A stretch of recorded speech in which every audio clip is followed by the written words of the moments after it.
Now live. Hey guys. What's happening, everybody? Sorry we're late. Kiwi was just impressing us with the stats on his blue thing. Blue thing? Yeah. Blue thing. Very fast car. Very fast car. It's a bit of fun. Yes. Come So on, UT, it's past my bedtime, Glenn Nicholson. I refuse to believe that. it's past my bedtime too. I gotta tell you, it's ice cream time for me. Oh, guys, we gotta get here early time so I can get ice cream before Publix closes. What, why don't you have a fridge here? I should, right? Yes. I should have a lot of things. I don't. I don't. Put it on the list. 3 Tennessee seniors arrest driving a 4-door, 2-door. Well, I think I'm the only senior, right? Well, technically, I mean, if Well, you go by Social Security or you go by the Technically. Denny's menu, because you go by the Denny's menu, we're all in, yeah. Yeah, okay, yeah. We're seniors. Mm-hmm. Jeff Hutchins, how you doing, man? Mexican Speaks in the house. Fubar's here. Yes. Charlatans saying the echo's a little bit better tonight. Did the three of us have a spray paint contest? A what? A spray paint contest. You won, Tony. I won. Yeah. I won. Yes. I won. Mm-hmm. Winner. Paul Cap is Wish all I known it was going on, but hey. Rocco says the audio has not improved. I know, Rocco. So Kathy gave me mics. Okay, she gave me these mics to bring here, and I was like, Well, this, because the mic is right under here. well, that's really, does that make a difference? I don't know, ask everyone, Okay. because it might have been bouncing off the metal right into the computer. That's possible. Kathy gave me microphones to bring here, and she was like, she said, well, okay, all you have to do is plug it in, then go to settings, and then go to audio, and then go to blah, blah, blah, and then do this, and then hit surprise, and then pray, right? And then light a candle, and then, yeah, right? And I was like, no, bad sound is fine.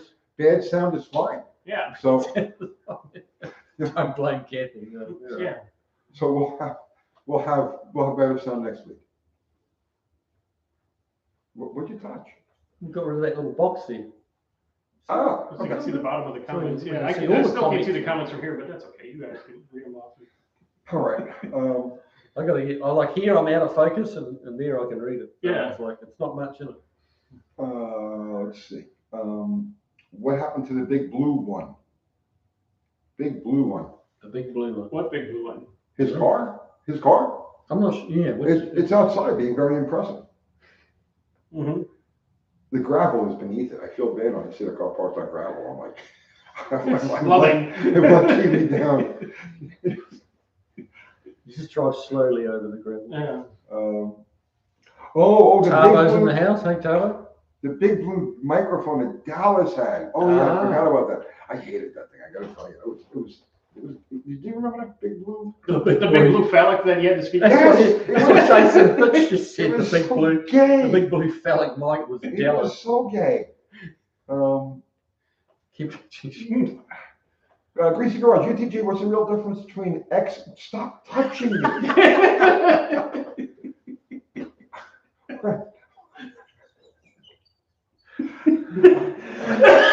All right. Oh, it's too much for Dr. I'm a little paranoid. Okay, what's the real difference between X and J and X heads on the 340 minus the 72? X heads have a 202 intake. J heads, only the earliest J heads have the 202 intake. I mean, at the very earliest. Most of the vast majority of J's have a 188 intake. They all have 160 exhausts. So how much difference does that make from a 188 to a 202? None. None? None. Yeah, okay. None. There you go. None of the stock. Yeah. Well, over like 7,000 RPM, it makes a difference. You know what I mean? 6,500, 7,000 RPM. Right. But who with a regular streetcar, spins their stuff that high? Where Yeah. Spin it that high. It's not making any power up there. Right. Yeah. Let's see. Peg shouted me out for the darts. He sends me every once in a while. He'll just send me a text of a picture of a thing of tobacco. That's it. Nothing else. Oh, he sent one picture of him smoking one on the toilet, which I really needed to see that. Jeff Hutchins, I just found out the reason for floating oil pickups. Felt kind of dumb for not knowing. Ah. Oh, yeah, I'll go along with it. I don't really. I know that I know of them, and but It's a little pickup. yeah, but they go up and down, but they're not side to side. No, they go side to side. They don't go up and down. If they go up and down, then you're liable to suck air on the upswing, right? But they swivel depending on, like, for instance, like in a drag car, acceleration, everything goes to the back and the pickup swings to the back. And then when you let off, all the oil goes to the front and the pickup follows the oil to the front. So it's to the front of the baffle. There's always going to be a baffle in there somewhere. Years ago, I had a 49 Buick Roadmaster. Okay. And that had the straight 8 in it, the Buick straight 8. And that had a floating, floating. They called it a floating pickup. Okay. And I was under the impression that it went up and down with the oil level, so it always picked up oil off the top, not sucking up the shit from the bottom. Now that's a possibility as far as production goes, but as far as a racing, like an aftermarket, like a swivel pickup. Oh, okay. They don't go up and down; they go side to side. Well, seeing as you've learned all about it, Jeff, you might be able to. And he's saying, yeah, no, they float up and down. Well, that was my experience with the Buick, that they went up and down. So they always picked up oil off the top. So Jeff Hutchins is saying, no, they float up and down. Yeah. All right, so I guess both, there are two styles. There's a kind that swings like this and a kind that floats like that. Live and learn. I just learned about the one that floats up and down. So Jeff, am I right in my belief that it's to pick oil up off the top of the what's in the pan rather than pick up the dirt down the bottom? That was how it was explained to me maybe several decades ago. Did that Buick even have an oil filter on it, or was it? Gosh, I can't remember. I don't know. I think a lot of those older engines did. They don't have one, yeah. And in some cases they were an optional extra. Yeah. An oil filter was actually a dealer option. I can't recall whether it had oil filter or not. Sid Luscious, new engine rebuild, the Hako Loogie in the Lifter Valley before intake goes on is offering to camshaft. Okay. So, That's he made that same comment on really? one of my videos, yeah. Okay, well maybe he's onto something. To prevent cam wipeout. Yeah. Olive is here. What's going on, Olive? Chopper 650. Good evening, guys, from a good afternoon in New Zealand. Yeah, it's afternoon time in New Zealand. Mm-hmm. Let's see. Zero's in the house. Oil just adds weight. I dump it out. I'm with you on that. There's no reason to carry more than half a quart.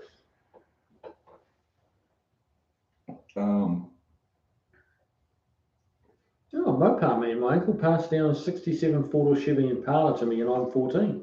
Well, that's cool. We got such a young participant in the live. Yes. Very cool. Mopar man, kind of Mopar post-adolescent, but that's pretty cool. Nick Bruni, 49 Buick grills had amazing front ends. Yeah, they were all lots of teeth. Rocco, Tony, would like to see an update on Cody's drag and drive dart one of these days. You want to hear a funny coincidence now? I haven't talked to Cody in, I guess maybe 3 or 4 months. He texted me yesterday to tell me that Kristen's car, the Chrysler, is all up and running, it's all sorted out. He wants to race me with Bottle Rocket. So we're talking about when we can get together and actually do it. But it's funny coincidence that they should bring it up now, because out of sight, out of mind, I haven't thought about Cody until yesterday. They're great people. They really are. Joe K, in-tank fuel pumps tend to last longer if you never let the tank get below 1/2. Does this sound like a plausible assumption? Yes. Yes. Yeah, it keeps the pump cool. Yeah. I have heard if you run them like super low, then the pumps get very hot. Angry. Yeah, and then people dump a whole bunch of quarter tank, cold gas in. Yeah, quarter tank always. Yeah, that's what I was always taught, that quarter of a tank was that don't let it get below a quarter. Yeah. But yeah, apparently a lot of people have died in gas stations, like not literally, but the cars died. That they make it just super hot. They start pumping because the gas is stone cold gas out of the ground, and the heat and the cold, they don't like it, and the pumps just lock up. Mm. So yeah. And what the mechanics always get upset about is that it arrives on the back of a tow truck for a fuel pump with a full tank. Yeah. So it's like shit. So why are in saucy? I'm about to do my first oil change. Where do I dispose of the oil afterwards? Depends where you live.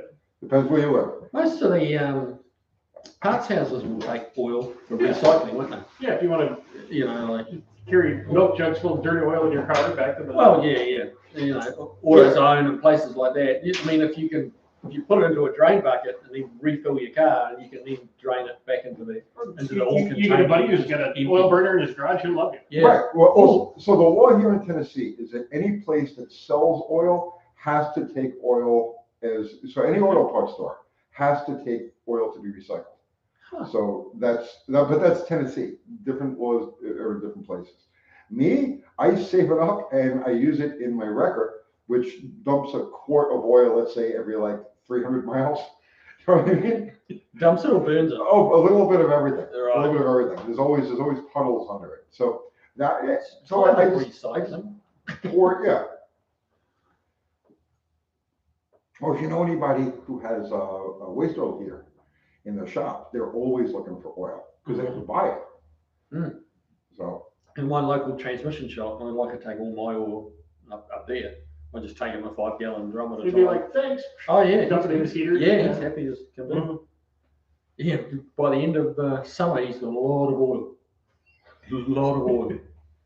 Renaissance man, any of you guys ever mess with diesels? No. My father-in-law worked for Cummins for 30 years. I know more about diesels than I ever really cared to do. They stink. I hate them.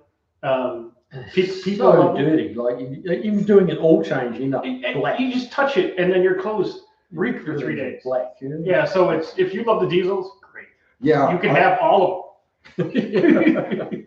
Yeah, I really don't like diesels. Let's see.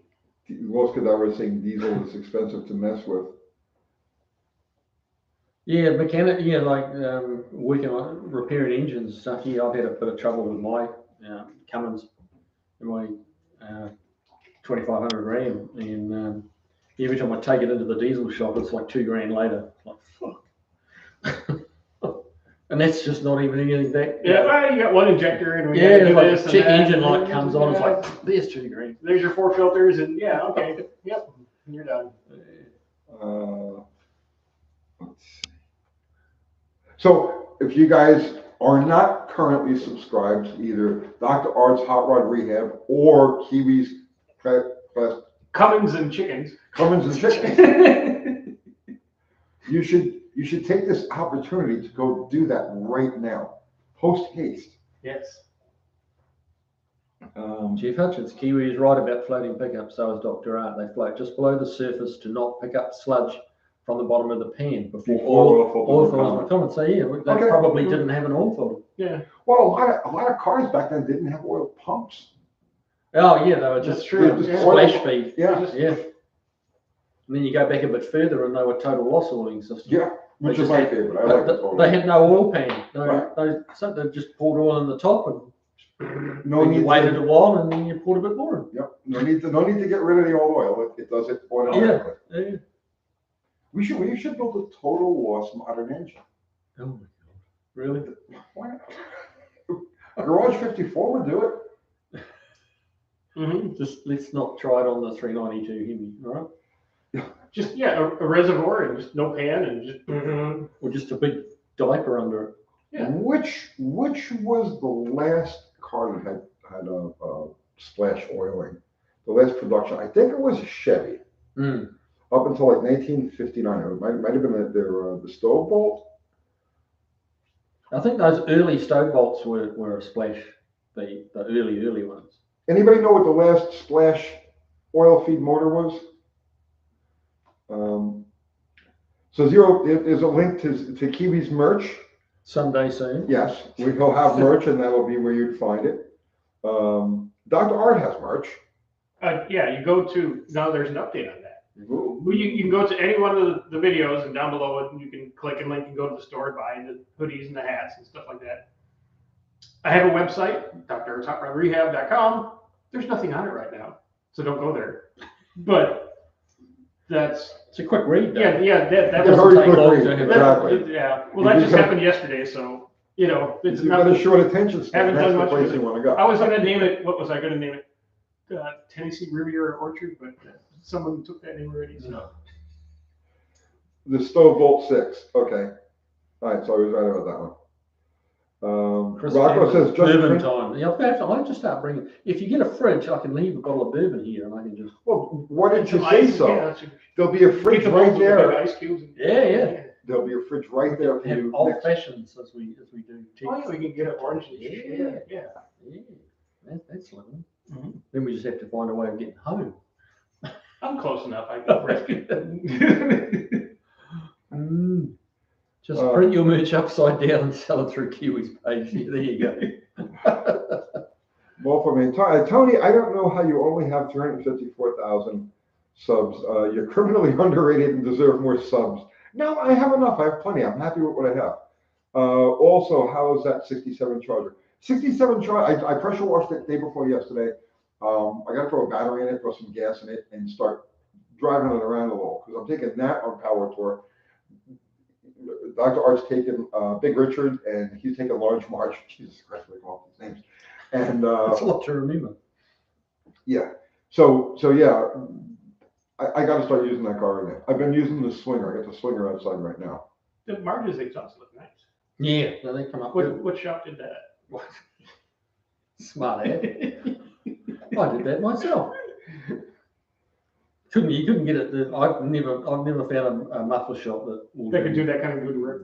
Yeah. But that's why I was like, yeah. But to be fair, they don't get given like that. Took me a day. That took me all day. Well, yeah, it's resonators, H-pipe, mufflers, tailpipes. Yeah. Mm-hmm. But everything's level.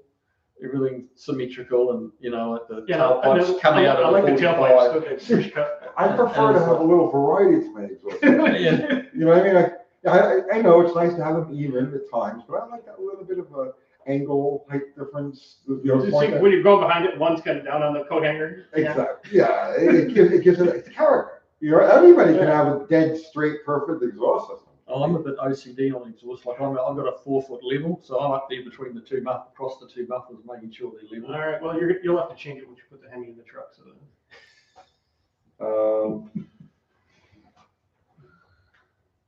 Oops. What did I do? Hit the blue button. Hit the blue button. Yes. Okay. Let's see. Rocco, Tony, any reason you used Corvair turbo mufflers on the Charger, cheapest version of a turbo, less restriction? It's what I had. I had a couple of turbo mufflers kicking around, so that's what I used. But that was the old exhaust system. Right now, it's a 2 3/4 inch system with Flowmasters, and it just ends at the tailpipe. I use these cherry bombs on Large Range, which is an oval muffler, and it's not a glass pack. People tend to associate cherry bombs with glass packs, which they do, but they're also doing these stainless steel oval mufflers now, and they're a knockoff of the Magnaflow. Yeah, they're straight through, but it has, it's offset, and it's got a curved perforated pipe through it, and it's all glass pack, and they sound really good. That's the old Thrush Hush. Is it? Yeah. Okay. Yep. But they were like the stainless, and they were like $52. Yeah, they're cheap. Cheap as I was like, because there was metal ones there, like aluminized steel ones there that were like $75, $80, and here's these stainless cherry bombs. Yeah, I'll take the. And I thought, I'll give it a whirl. Chinese stainless cherry bombs for 50. Yeah. Yeah, and they look really nice. Yeah, it did look nice. Yeah. Michael Kinder, Tony, please consider a 5.3 Vortex small block Chevy built for us Chevy guys. It seems to be the current favorite small block Chevy to hot rod. Very economical, which used to be a big part of hot rodding. Okay, the chances of me actually buying one and doing it with anything with it are slim to none because I have way too much currently on my plate. I way too many things, and I can't dilute the mix anymore. These guys, though, and no, I got it's in the Ranger's a 5.3 turbo. Well, there you go. Okay, he's already got it's already done. Go to my channel and look at just type in Ranger and see all the Ranger videos and racing and everything else and burnouts. Yeah. Well, he's talking about a Vortex.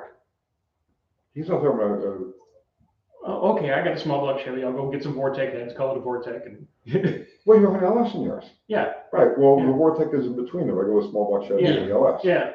So he wants a more conventional. He wants a 305. Send me one. 5.3. That's bigger than a 305, isn't it? No, a 5.7 is 350. 5 liters, 5.3 to 327, isn't it? Yeah. 5 litres. Or Somewhere in there, 323, yeah. We know what he needs. I love the smell of turbo mufflers in the morning. It smells like victory. There you go. Let's see. Jay Weiss, what do you think about that Red Mercury crash on the Autotopia, LA channel? They lost brakes and crashed into a car. I did a whole video on that, bro. That was wild. Yeah. I did a whole video on that thing. A couple of idiots, the car won't idle down and the brakes are getting hot. What do we do? Freaking idiot. Yeah, it wasn't his finest hour. No. I think Mr. Darwin let him off really easy. Yeah, you know? yeah. Jeff Hutchins, Chevy confused everyone by calling the LS series Vortec. But what was the Vortec then? It cost us. There was, Vortec was the conventional, was just updated. Yeah, they had the screws for the center of the valve cover, and then the LS, if you open up the hood of a Silverado, it says Vortec. Oh, okay. But it's an LS. Yeah. Oh, so okay. it's just name confusion. That's all. Right. Urkos said he likes my 2 sidekicks. I should keep them. We only started this channel so he could have a thing. I think I do on Wednesday nights, yes.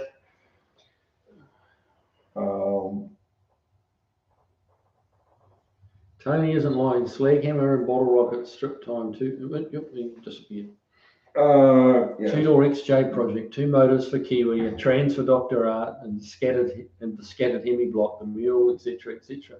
And he's been making rumblings about wanting to get his hands on my 425 nail head as well. So well, that would be okay. So after Big Richard is together and running, I was thinking because he has a 1969 Datsun in his storage. It's good. The car's are rough, like you couldn't really restore it or anything. But he's got that 69 Datsun sitting back there, and he's got that nail head, and I'm like, how cool would that be, right? You know what I mean? And it would fit. The nail head would fit in that thing. Yeah, it's quite a compact engine for a big block, isn't it? Yeah, that's the whole point. We measured it out. It's the same width as a 351 Ford. Oh, really? Yeah. Wow. You were there, bro. Don't you remember we measured across the outside? Oh shit, we did. Yes, that's right. You were drunk. Again.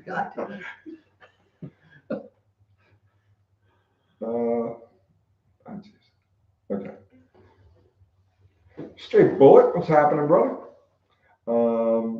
Chris Cadman, any thoughts on the Citroen CV2? 2CV? That's that weird little beetle shape. I like those. The suspension is bitching on those things. Yeah.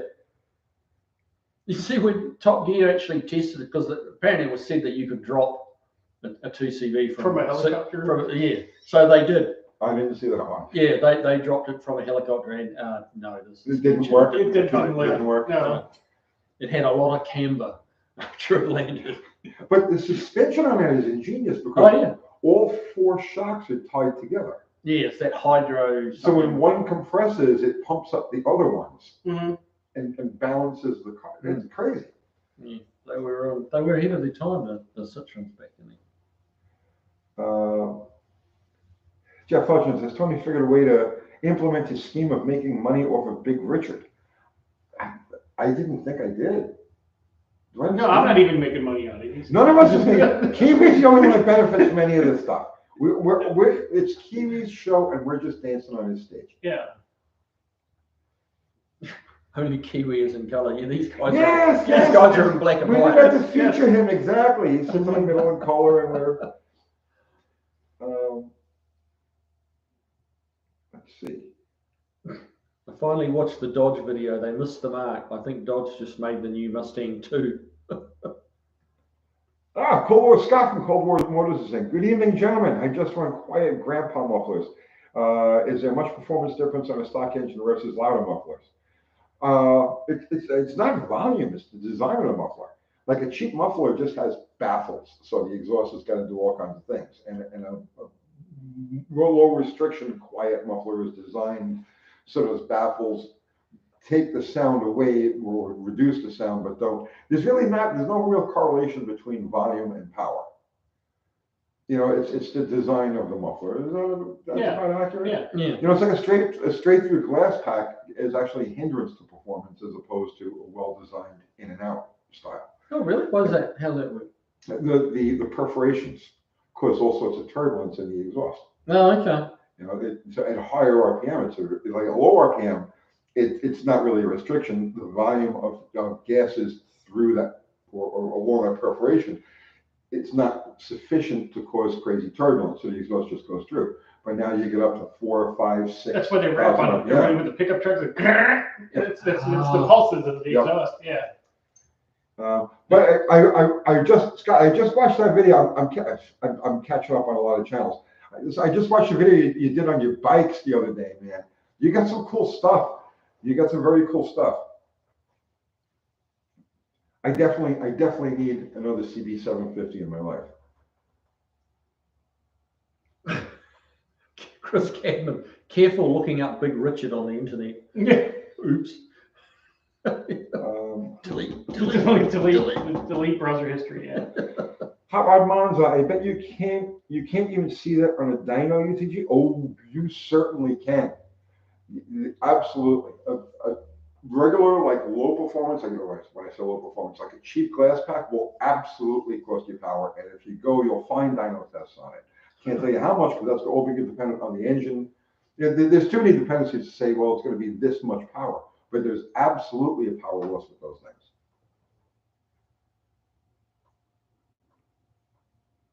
Well, I'll tell you what, right? Back in the day, the normal exhaust system for a street, see, things were much different back in the 70s and the 80s.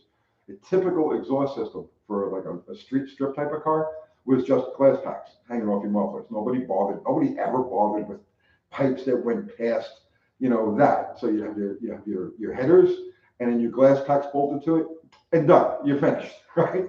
So very distinctly, I remember there being like a 0.2 difference between running through the glass packs or running just with the mufflers off and without header extensions. Back in the day, we never really knew about collector extensions. It's common knowledge now, you know, and the high science guys knew about it back then. But street rats didn't know anything about that. There would always be like a 0.2 difference between running a pair of glass packs or just taking them off and running just the bare headers with no collector extensions. Always faster without the glass packs. What tips would you give someone who is undertaking their first engine rebuild? Besides the rebuild books, what is something you would recommend them someone to do on a first rebuild? Organization. And a clean place to work and gloves and lots of shop towels and just time. Yep. Give yourself a lot of space. You know, give yourself a lot of space. I think that's the most important thing. You know, make sure where you're working, you're going to be comfortable and it's well lit. You know, like as little clutter and as much space as you can muster. You know, given whatever circumstance you have. Label and bag every nut. Yeah, that too. Yeah, because you'll get halfway done with something and be like, now what? Oh, the wrong bolts are in the motor, and that's 2 hours back that way. Yeah. Did you ever find that guy that I was telling you about that was rebuilding his LS in the back of his Honda Accord? Yeah, he told me about that. Anthony Perna says they tested glass packs on Engine Masters and they were the worst choice over stock mufflers. See? Huh. It's too bad they sound bad. So I put some They glass. do sound the best. I put glass packs on large Marge, like resonator or whatever you want to call them, like a straight through round muffler. Yeah. But that had the like little louvers stamped into it, not perforations. Well, yeah, that's the louvers inside of it. That's perforations. Like if you were to cross section it, you'd see it's like a cheese grater. Yeah. So does that have a different effect on power than just the straight perforated pipe? At higher RPM, it definitely rubs power. Definitely. Okay. But it's duals and it's in Mars. Yeah, they're never going to notice. Right, exactly. In your situation, you're talking about probably like a 5 horsepower difference over, you know what I mean? Because it's a very low. It's a low performance, low volume. Even if you were to soup it up, you know what I mean? It's still a relatively low output. Oh, that's the other engine you've got to build is the Folly with the 4-inch stroke. I know. Like the Chinese automotive and machine. Yeah. Dave Abbott, why did my good trans stop upshifting after a 2-year layoff?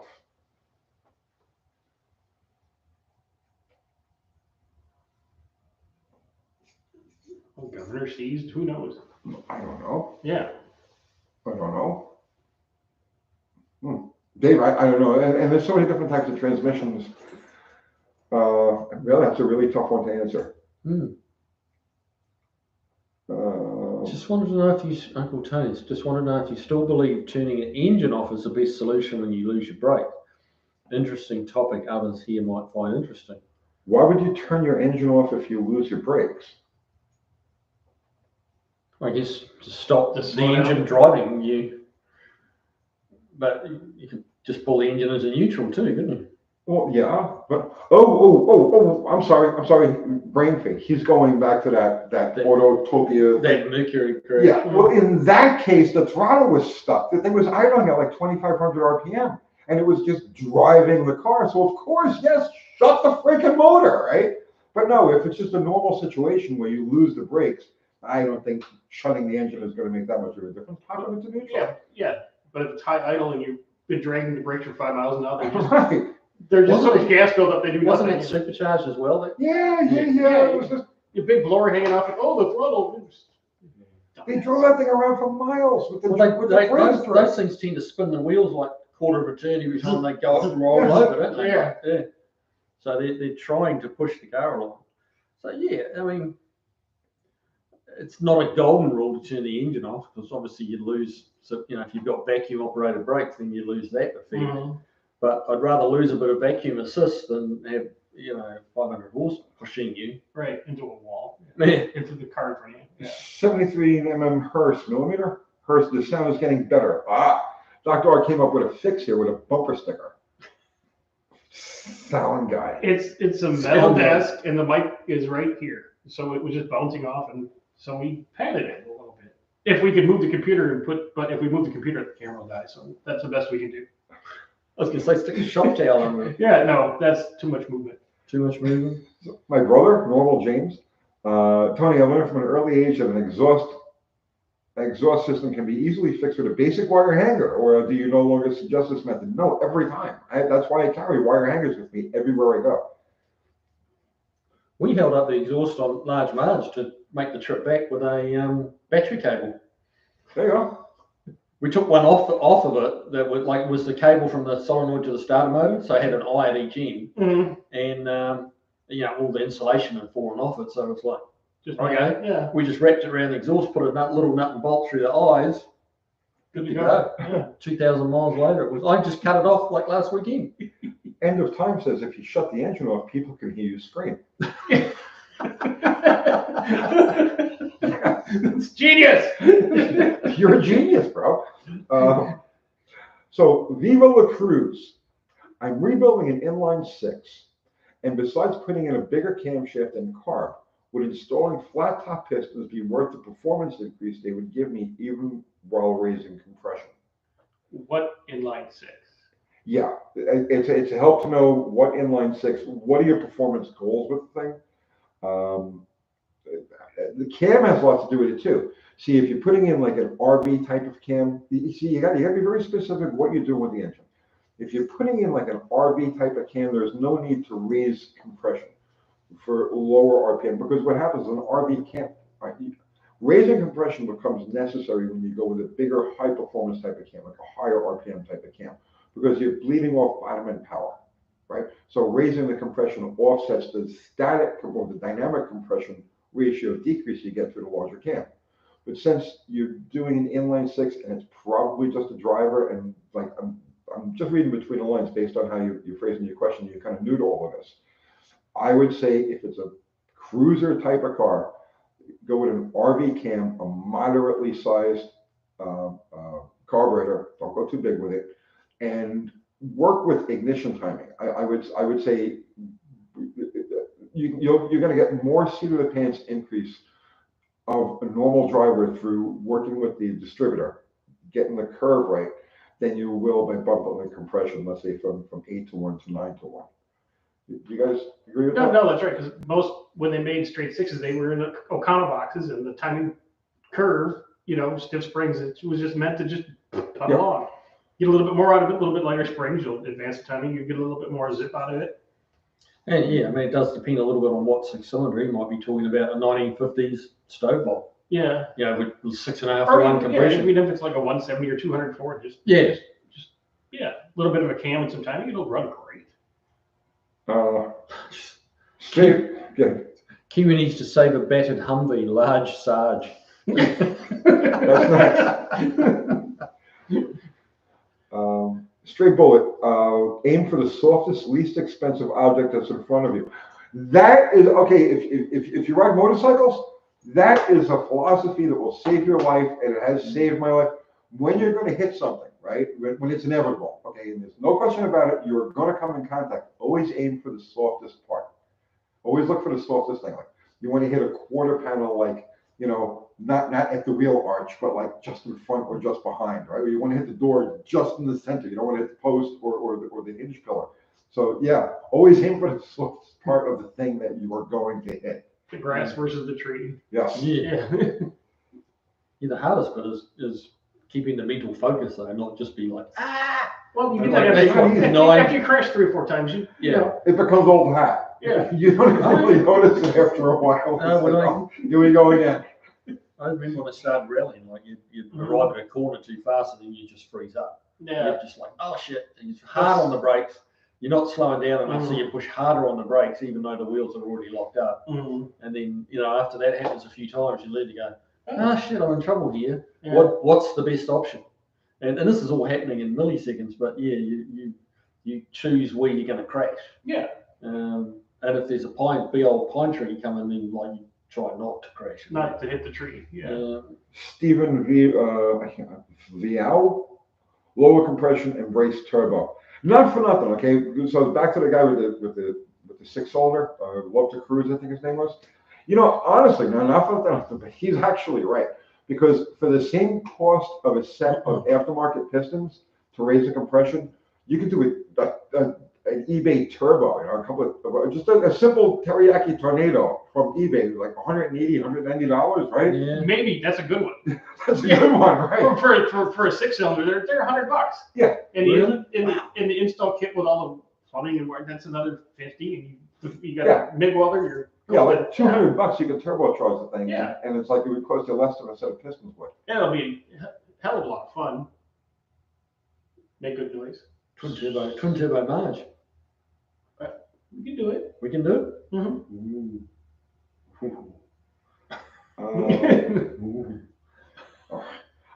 Getting excited now. That sounds really good. Nagasaki Whirly Boys. The Merc video was a calamity of errors. Please. It was everything not to do. Everything not to do. And if you ask me, both of those guys were like everybody not to be. You know what I mean? It's like don't do this and don't be them. Yeah. Bozos with too much money. Yeah.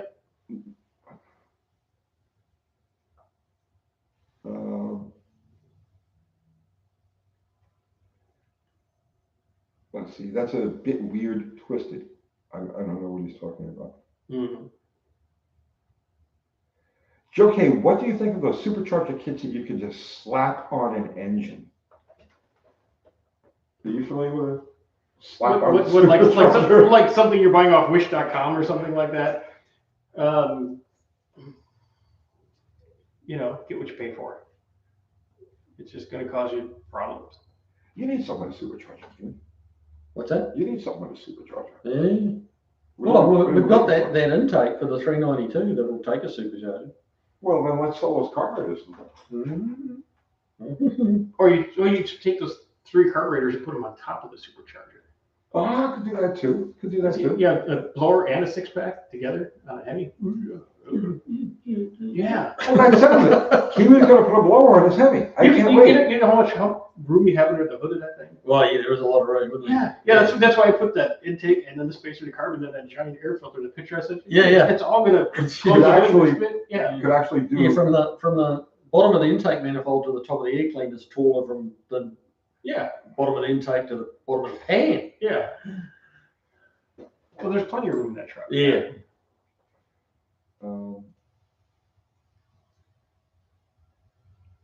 let's see. Hot rod mods, get 30 pounds of boost on a stock bottom end. Well, you can do that for Once. a little while. Yeah, you Depends know, on the bottom end. For a little while. yeah. It depends who you're working with. Kiwi. My father's friend put a 66 Mustang front end and stretched rear fenders and tail end on a Falcon wagon. Huh. Yes. Yes. Kiwi agrees. Yes. He did that. That's Kevin. It's easy to do. Yes. 66 Mustang front end and stretched rear fenders. That'd be interesting to see. Mm-hmm. Vilified, the EcoBoost motors run 32 pounds of boost every day, kind of crazy. I think that's just the dumbest friggin' thing, but you know what? The EcoBoost really run that much boost? 32 pounds? The Yeah. little one that they stick in a giant truck. Yeah, they do. I mean, That's that 2.5 or something. yeah. But you have to remember, boost is a measurement of restriction. Okay. Right. It's a little tiny motor, and you can shoot a lot of wind through it. Doesn't mean there's a lot of air getting.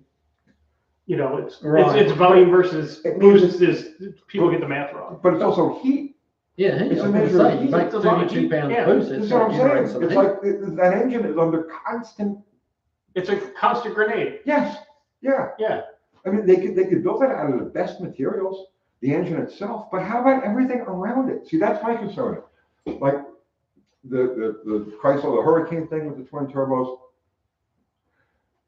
Any of those small engines that are always under boost, always under pressure. Yes, you can build a block, a head, gaskets, pistons. You could do all of that and it'll withstand the heat, the pressure, right? Constant. But what about everything around it? How about all the plastic and rubber components that are all throughout the engine? Gaskets and hoses. All the and turbos and bearings and connectors and pipes. Exactly, Yes. exactly. And what's it doing to the oil? What that unless you're on top of constant oil changes, and all of those engines are using variable timing camshafts. Unless you're completely on top of the oil changes forever, right? When you buy one of these things new, or used, I should say, and you know the exact history and it's been taken care of every step of the way the right way. There's so much that can go wrong. Yeah. That will go wrong under normal circumstances. And that's my problem with these things. It's not the engine itself can't handle it. Yeah, I'm sure they can build the engine and it'll handle it. It's everything around it. Insulation on wires. You know what I mean? Just like little stuff like that people don't think of, That's what will bite your ass in the long run. 32 pounds of boost, that's a lot. It just seems an awful lot to me. I mean, I haven't really thought about it in terms of a measurement of restriction, but yeah. But that must be getting 32 psi into the combustion chamber. Well, in the manifold. In the manifold, right? Because that's where it's measured. True. So not all of that's getting into the combustion chamber. It is, but it's if it was a bigger motor in the same amount of air, it would be less 18 rows of boost. Yeah. So it's a volume of air versus boost number math quandary. Yeah, a guy a few years back, he put a intercooler on an early Subaru turbo, and it dropped his boost. Mm-hmm. So he immediately just took it off. Yeah, well, that doesn't work. Dumbass. Yeah. It's like you cooled your intake charge so you can give a little bit more timing to it. Right. And so you had more air, but it wasn't all it was compressed more. Yeah. And that's the old one. I'm not telling you anything you don't know, but if you can get your intake temperature charged down. Yeah. That's why that little dry shot of nitrous right before the intake on my turbo. Through the intercooler and through that little mist of, dry nitrous shot. Oh, it comes in at full throttle. It's at 90 degrees. At the end of the run. So I had a supercharged jet ski years ago, and that had a water to air intercooler on it, and of course it had the Pacific Ocean as its water reservoir, and cold water. Yeah, cold. Yeah, cold water. This was the ocean off New Zealand, and your intake temperatures were below 100 degrees all the time. Yeah, they're perfectly like in the 70s and stuff. Because your intercooler was constantly getting just ice cold. water. Like a water to air in a car. You're constantly trying to cool the water down. Well, this just had fresh you know, Cold seawater. yeah, 50 degree, 45 degree seawater going through it like constantly. So you could run tons of boost. So Fubar just put up a link to my merch, Uncle Tony's Garage. So if you guys want one of our fancy hats or one of our exciting T-shirts with our logo and things that it says on the back, which one am I wearing today? Your internal combustion because Yes, like I see standing up. Yes, we have those in stock. Actually, we have like thousands of those in stock. We way over-ordered them. So if you guys need a shirt or 10 of them. what? 10. Or 10, yes, they're available right now. 2% discount for Well, no. 10 or more. We can do whatever. Just you tell us whatever you want. Christmas is coming. You're going to be gifts for people, right? Exactly. Christmas is right around the corner. You think now it's okay, it's just spring, but it's here before you know it. So Right. yeah, you know, all of your relatives want that peace standing up shirt. I know your grandma wants one. Yes, your grandma definitely wants one. Richard Stanbury, I want to put a 68 up master cylinder on my 66 Barracuda for safety reasons. What do I need to change? Well, you got to change your plumbing, because presumably you're going from a single reservoir to like a dual circuit master. So you're going to need to split up your brake lines, and you may need to play around with push rod lengths, that kind of thing. Mm-hmm. No, push rod length is the same. Should be the same. Yeah, on a 66 Dart, yeah. This is Barracuda. It's probably a drum brake car. The only thing you have to do there is just use a metering block for an 1967 or newer metering block. We'll have the two inlet lines for the dual reservoir master. And if you've got discs in the front, then you need the proportion valve. So. But he's probably got all drums since it's a single pot. Yeah. No, it'd be a good, nice little upgrade. That's one of the things on the list for Marge is going to a dual master cylinder. Yeah, I didn't realize you were one of them alternative lifestyle people, Kiwi. LGQP, double R, dual master. There you go. Yeah. Hey, Joe Wise, hey Kiwi, New Zealand had that car show called Americana. Looks amazing. Have you seen that ever? Yes, I have seen it once. Yeah. A lot of cool American cars in New Zealand. A lot of Mopars too. The Mopar guys in New Zealand are just as crazy as the Mopar guys here. Just eat, sleep, love them. Will pay whatever they have to pay to get them. Mm-hmm. Yeah. In cahoots with Chrysler, did DeSoto have bespoke engines, or are they shared with Dodge, Chrysler, etc.? DeSoto had its own motors. DeSoto had its own six. It had the most obvious is DeSoto Hemi from 1953 or 54. No, 53, from 53 to 58. They have a line of DeSoto Hemis, which we actually did a whole video on those. So yeah, DeSoto had its own motors up until 58. And in 58, they started filtering in the B motors, the big block.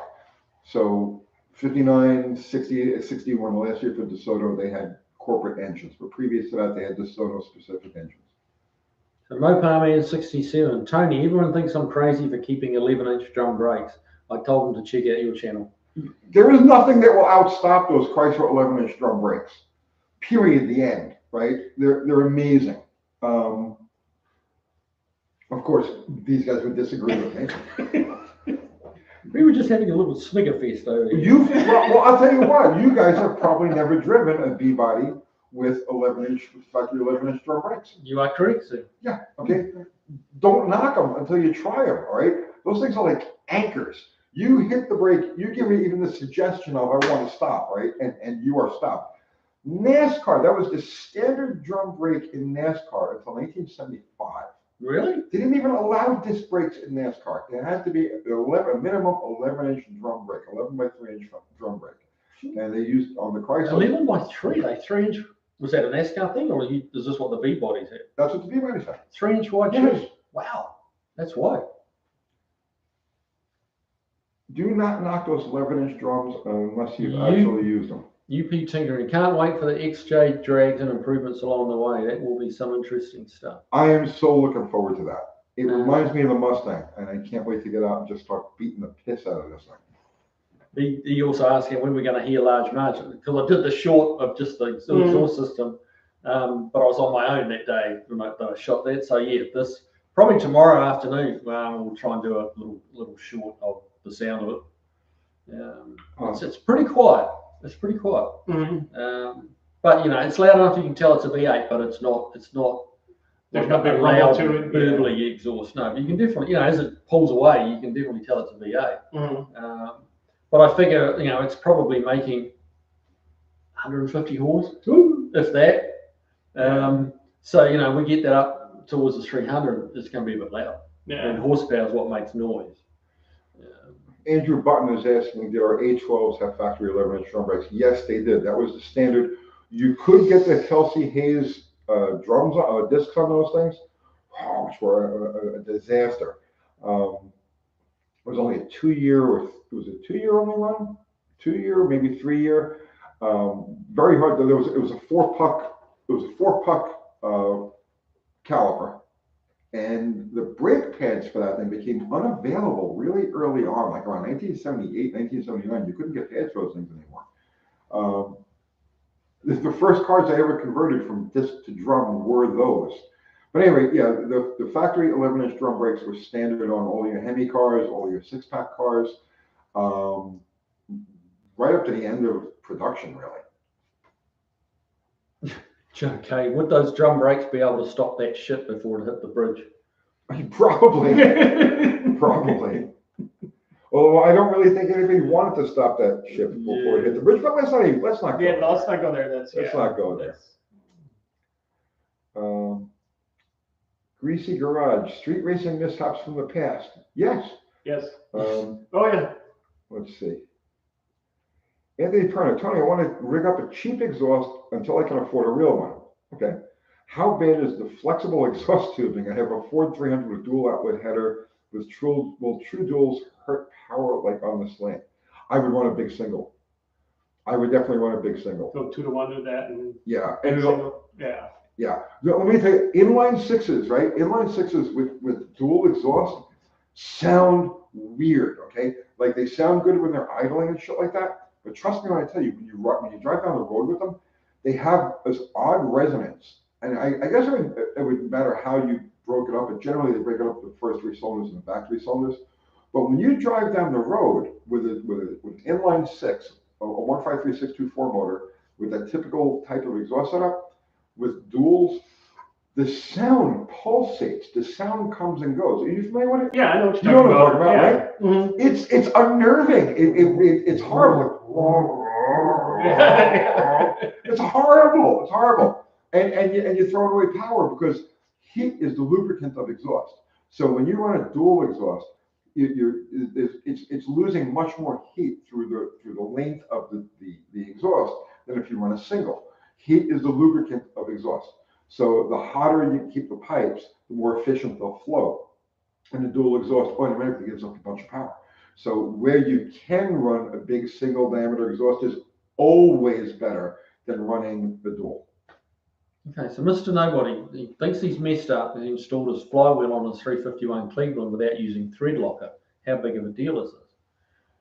I would say if they're taught correctly, it's not a big deal. You don't really need to use thread locker. No, if you use new bolts and it's torque them down, yeah. Yeah, new bolts, torque them to spec, with a little bit of that lube that you put on them. Yeah, thread lube. That gives you more accurate torque readings. And it's all about how doing the correct torque is what stops them coming loose. Yeah, I agree with both. They're both right. I agree with them.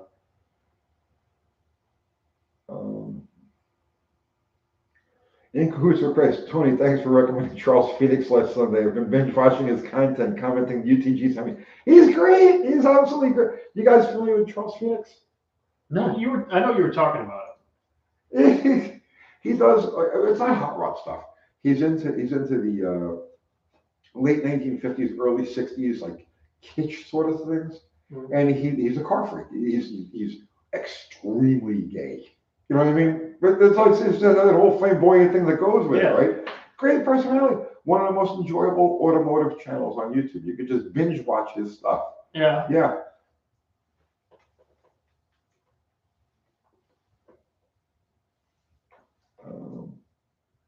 Tony, you forgot to mention is the flexible exhaust pipe bad? Yeah, Yes. I'm not a fan of it, no. Yeah, It's to get you out of a jam. to get, kind of thing. exactly. Get you out of a It's jam or use on your tractor on the farm.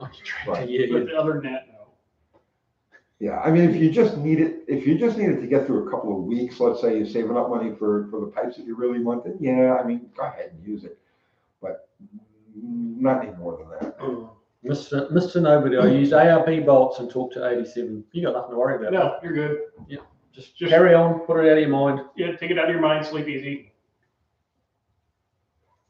When I was a kid, I was about 16. I had my Charger, and the first exhaust system I put on that car was all of that flex pipe.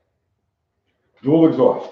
From the headers all the way to the back with no mufflers, because who the hell could afford mufflers, right? Right. But I saved up and I bought like a roll of Dryer ducting, Yeah. exhaust tubing. and to this day, I'll never forget the sound that thing made, because nothing else sounded like it. It was like Well, it's got a million resonators on the way back. Yeah. yeah, it was like, you know the sound that Jetson's car makes? Yeah, it was like that. It was like that. It's pretty good. Yeah. Okay. Pretty accurate. But picture a V8 making that sound. Mm-hmm. And that's what weird sound. But I was 16 and it only stayed on there for like a week. And then I realized, no, I don't need a front exhaust system. And then I don't think I owned a muffler again until I was like in my early 20s. What do you do with that? You know what I mean? Those are just heavy and in the way. Yeah. I'm actually looking for something else on here, but I just saw Dr. Art's Big Richard's head job coming up tomorrow. Yeah. Not very many puns there, is there? No. Tony's exhaust put a bit like overcooked speeding. I remember the way it sang all the way back. Yeah. Neat Metal, thank you for the super chat. Art, are you data logging the Jeep? No, but we're working on that. Currently it doesn't want to go into the scan function, but I have a ticket in with HP Tuners, and they're going to tell me why and what adjustments I need to make. So, and if all else fails, I have good, electric, airflow meters on a wideband, and we can put that one in the pipe, and we can use that. And there's always a way. I've got an airflow air-fuel ratio. Yeah. Thing if you No, I got two of them on the Oh, yeah. Yeah. Cool. Yeah. Yeah, we're covered, but hopefully HP can help me out with that and just scan feature, and then I can just hit the button and let them do the run, bring it back, read the log, and do the adjustments. Right. Yeah. I'm trying to find the channel I was looking at yesterday.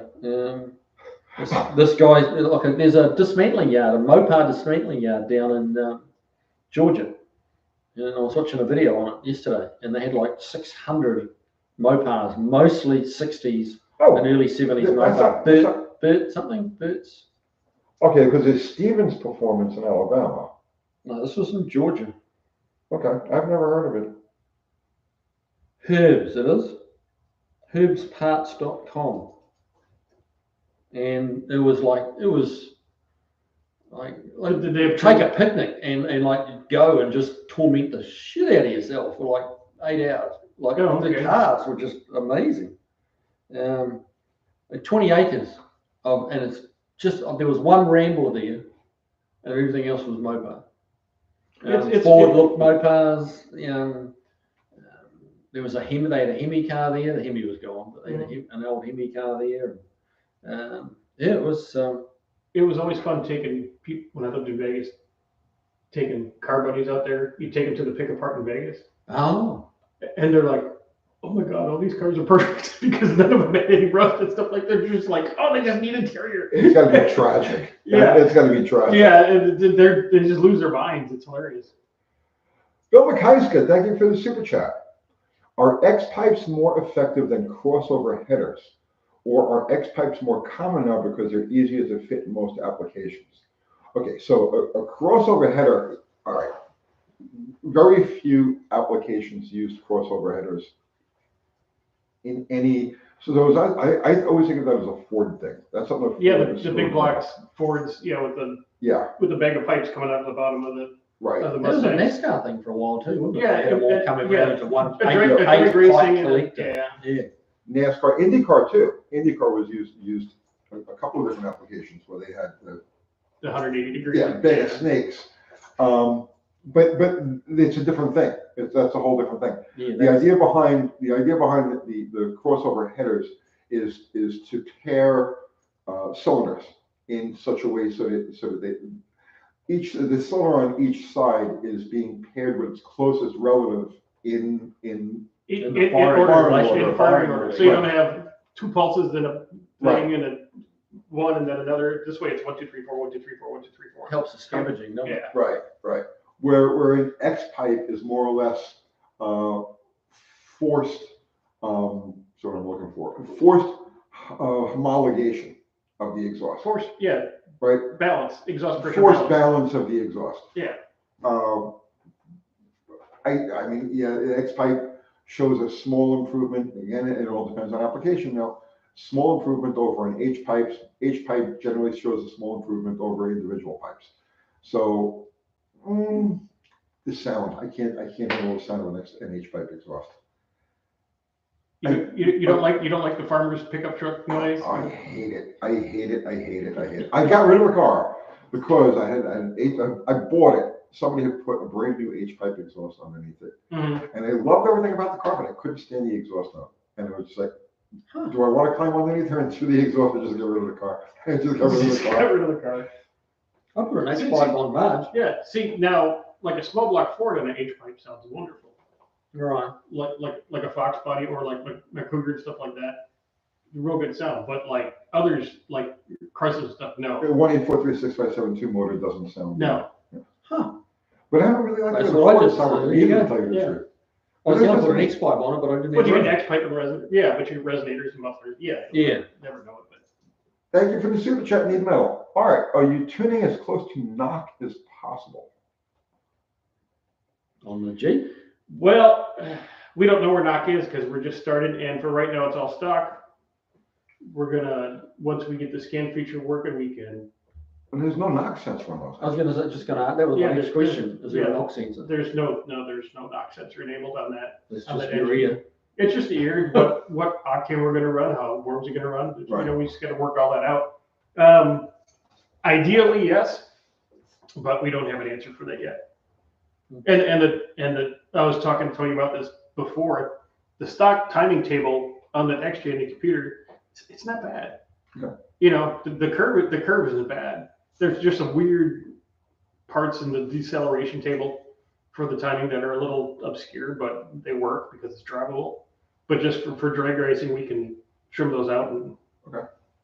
Until we get a handle on traction, it's a new point. right. I can't see putting any more timing in downstairs. No. What really amazes me is how hard that thing pulls between, let's say, 3,000, 3,500 and 4,500. Like, you know what I'm talking about? Yeah. It's got that sweet It's got spot. that. Where it's just like, my God, this can't be what it is, right? Right. So I don't want to lose that. And if any way we can enhance that a little bit. Right, and under full throttle where it comes up on the map, you're all in timing by 3,500. Okay. So, or close to all in. So, but if we get some little more octane, maybe we can bump that up here. Okay. Well, there's 87 in there right now. Yeah, it runs. Ari's in the house. Ari is here. It's Yeah. happening. All the way from California. Okay. Stephen View. Jeep Tech kicked it. I'm sure what that means. I'm really looking forward to it. I drove that truck around all day, not yesterday, the day before. Right? I love that thing. It's such a happy, pleasant. It's just a little. It's happy. Yeah, It's happy, and it sounds good. You know, everything about it is that shifter feels great. The transmission feels great. Yeah, the shifter's in the right place and it's got the right feel, and yeah, it's effortless to drive. Yeah. Yeah. No, when he's changing gear, did you watch his video with him changing, like power shifting into third? Like you're like, Well, yeah. You don't want to miss third. you look like a gridiron player trying to like body check the shifter. Well, I grew up racing 4-speed Mopars. Right. So it was like, you know, and then the only way to shift them is like, Gah! You know what I mean? So It was like a straight right that would have just like would have made Mike Tyson happy. I once I drove. You remember Super Stock and Trade Illustrated magazine? Mhm. Okay, I drove Mean Mr. Mustang. So I made one pass with me. No, I made a couple of them, but I made one pass in particular with Mean Mr. Mustang. What? You No, tell the story. Tell the story. Tell the story. I told the story so Steve Collison was the editor of Superstock and Trade Illustrated. I worked for Cars Illustrated at the time. So I had my Mustang, he had his Mustang. His Mustang was called Mean Mr. Mustang. That was the project, the name of the ongoing project. So Steve's car was factory backed. It was Ford gave it to him for $1, and he had all of the SVO stuff in the car. Like anything they came up with, he got first crack at. But it was still beating him with a stock car.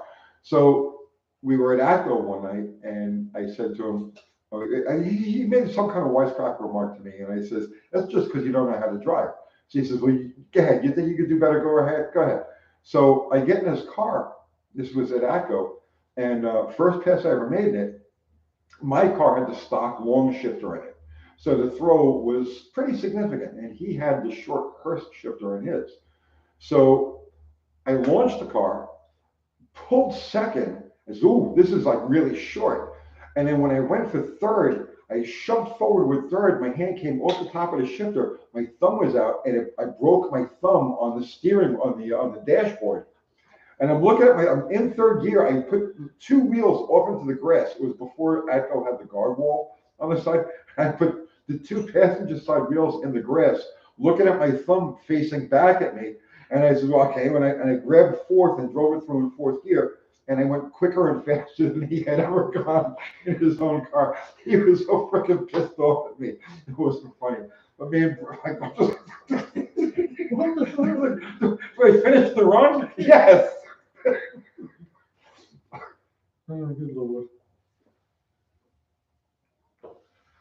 Stephen View, Tony, why not a Comanche? What was that now? Stephen View asked, why not a Comanche? So I Okay. guess the Ute version of your XJ. Yeah, because they're not around. I mean, No, they're not very common, are they? no. No, they kind of weren't the best to start with. So No? they didn't last, no. Well, I'll tell you what though now, with the traction problems that I'm seeing with the lack of traction, Mm-hmm. the traction difficulties it appears that we're going to have with the XJ, I can't imagine doing it with a Comanche. No, Like, at no least- weight at least over the weight, back. Right. So Your center of gravity on the Jeep should help you a little bit with traction, though, shouldn't it? Yeah. Yeah. I weighed it. I brought it up to the scales. It's heavier than I thought it would be. It's 3,180 pounds, and it's I forgot what the distribution is, but it's 3,180 pounds. So we're going to try to knock 100 pounds out of it after the first. So that's this Friday night. You're going to run it on at the And drag. you're going to come too, and you're going to run the blue thing. Yeah. You're going to shoot down a drag strip there with your twin turbo. And if you beat the blue thing, I'm just going to go home and Wouldn't that be a pistol? disappear Wouldn't that be a off pistol? the face of the earth. See, he's not a drag racer. There's a good chance. So those are the good There's a good chance they chance. tram and stuff. And he's going to follow an XJ through the lights. Ooh, that'd be depressing.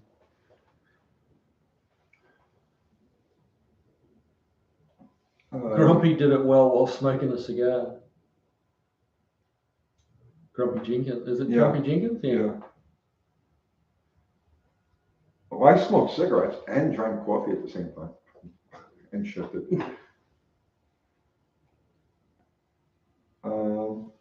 Rocco, there's no weight over the ass end. Well, that's what Tony's just saying there. Yeah, I mean, the Comanches are cool, but they're just not around. No, you can't find them. And probably if they are, they're probably a bit more expensive, aren't they? Just because they're hard to find. Yeah, or they're just nothing left of them. Right. Mexican specs saying they're around, but usually, yeah, maybe in Mexico, but definitely not here in Tennessee. No. A stripper 2-wheel drive version. Hot Rod Monza, I'm impressed UTG has not been That's a smoking. good point. Why are you not smoking? Because I'm having consideration for you guys, which is like totally out of my character. But I'm It's so sweet of you, Tony. What's, you getting old? What's you? no, soft I'm and old? jonesing for a freaking cigarette. But I'm like, I'm not going to do it because I'm Good trying man. to, I'm trying to like. Well, this is kind of in your living room too. So that's you don't very want to smoke in decent your of living room. Is that it? Oh, I don't care about that. I smoke in my living room. I smoke everywhere. It's like, Right. But no, I'm trying to have consideration for my 2 non-smoking friends. Very decent of you. Very decent. up till I now. appreciate it. Yeah, it's over now. I'm just gonna take a hit off of it. Oh, come on, don't be a Mary.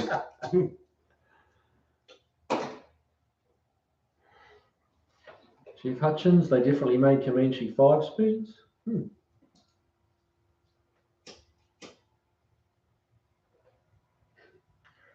Dave, I have a Buffalo Valley proves the earth is not flat.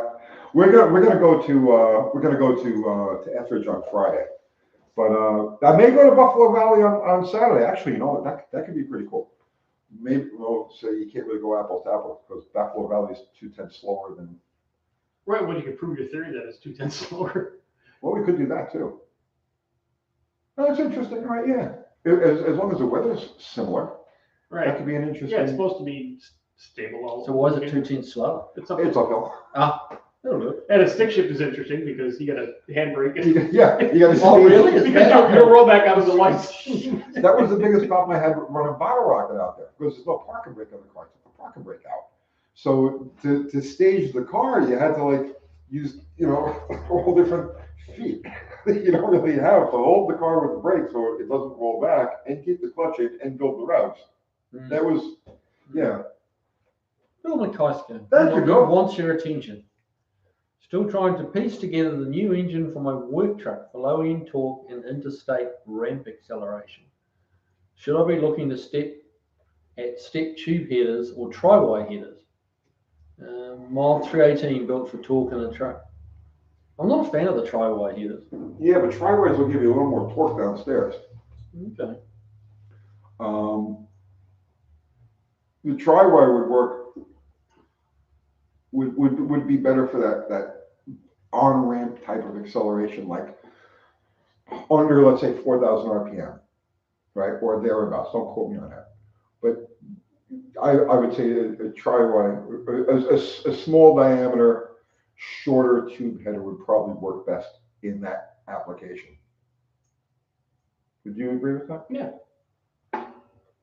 They agree. And whatever fits better, really. Whatever fits better. That's another. With the headers, yeah, without, you know, if one doesn't fit over the other, then use the ones that fit. Well, yeah, there was that. Yeah. There was that.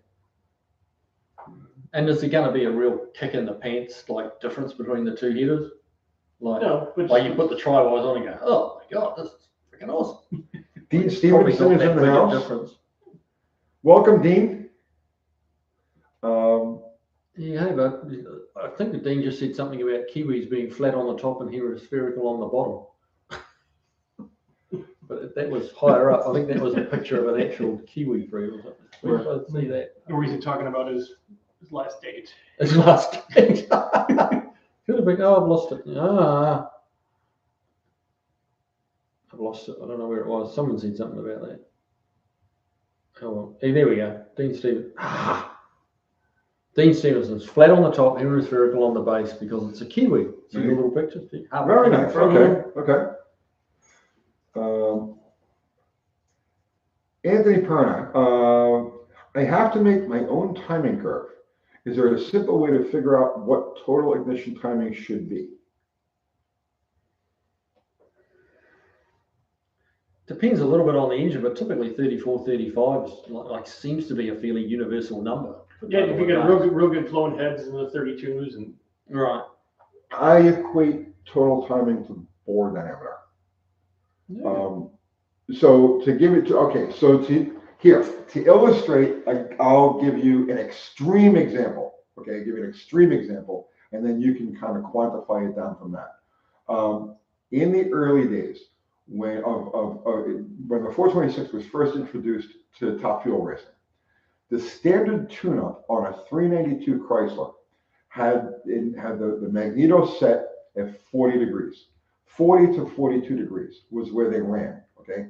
So now when they first introduced the 426, fuel racers just assumed that the 426 would run at that same 40 degrees.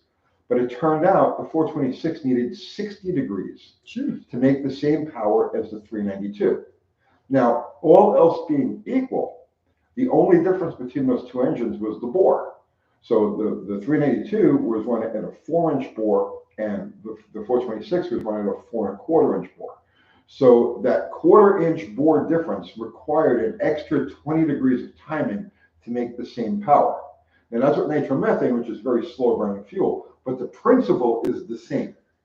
So basically, the bigger the bore, the more total timing you need to make maximum power. Because the timing really has to do with how much time it takes for the flame front to run across the surface of the piston, or the pressure rate to run across the surface of the piston. So the more real estate the flame front has to cover, the earlier you have to light it to get it in terms of same position in terms of crankshaft degrees, right? So typically with a 4 1/4-inch bore gasoline motor, 4-inch plus 30s, like that, right? Actually 4-inch plus 30, 4 1/4 to like 440 range, right? Typically 34, 36 degrees is about where you find me to make maximum power with gasoline. And then the smaller the bore, you start bringing it back to where if you got like a 4-inch bore, you'll probably find between 32 and 34 degrees. And you get down to your sub 4-inch bores, like for instance, a slant 6 with a 3.4-inch bore makes maximum power at 28 degrees because there's very little real estate for the flame front to cover side to side before the piston starts moving down. So judge your optimum total timing based on the bore size of the engine. And then the rest of the curve figure from that back. Anthony's saying he's running a 4-inch bore. Then 32 to 34 degrees is probably optimal. And then the only reason you really want to curve at all is so you start it. You just want to be able to start it easy. That's why you have a curve. So I would say at about 18 degrees, 15 to 18 degrees, you won't have any problem starting it hot. So that's where you want to start your curve. Start at about 15 degrees and bring it out to a maximum of about 34. And you're going to be right there in that happy range. It'll be fun. And you can ramp it up relatively quick. Yeah. Mm.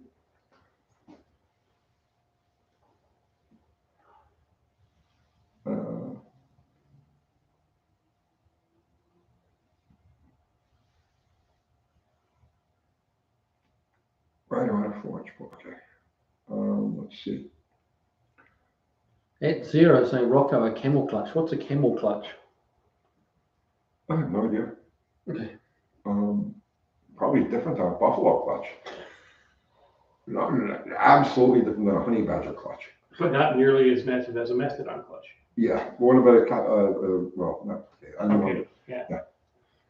Chris Cadman, New Zealand is so close to the bottom of the planet. If you jump really high, will you fall off into space? Absolutely, yeah. You have to be careful of that. You'll never see a high jumper in New Zealand. Or a trampoline. No, or trampolines. No, they're outlaw. It's sort of like a city bylaw.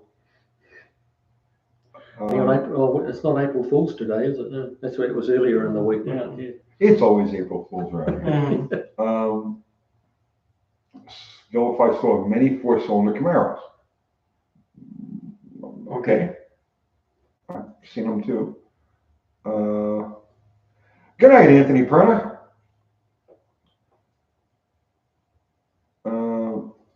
Tony, did you ever drive an F-body with an Iron Duke? Oh, I'm sure at some point. I mean, probably. We've all had the disappointment of hopping in a Firebird. Yeah, we've all done work on regular cars. They made a 4-cylinder Camaro? Yeah. I didn't know that. Oh yeah. Yeah. Very common. So we were isolated from that kind of trauma down in New Zealand. Your people made sense. That was an interesting move from GM, wasn't it? A 4-cylinder Camaro. Well, I made a 4-cylinder Mustang, I suppose. Yeah. Those engines are $5 to install. So But you guys got to remember, all three of us spent time as regular mechanics back in the 70s and the 80s, and so all of these cars we're very familiar with because we've worked seen all the junk. Yeah. Led Sethlin, why am I getting such crappy miles per gallon in my 1998 Ford E250 van with a 4.2 litre engine? Define crappy mileage. I mean, Yeah, and E250 van, if you're getting 12, you're really doing good. Yeah. Well, it's the aerodynamics of a large brick. Well, it's a barn door. Yeah. Yeah, and it's a heavy duty barn door being a 250. So it's a small motor. It's giving them full floating axles. Yeah. Yeah. it's- Big frame, yeah. Edward Terry, Tony, when are you planning on going to the Wheels of Time Museum? I would love to visit that place, but I can't justify the time away from here to just go visit it. So it'll have to just be in conjunction with another trip I make out east. Next time I'm past Knoxville for any reason, I will check that out. Stephen View, because it's a Ford van. That's probably a fair Well, that too, yes, yes. answer.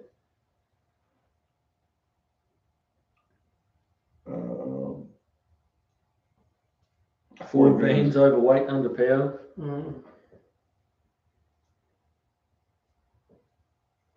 Dr. Art was a mechanic back in the 70s.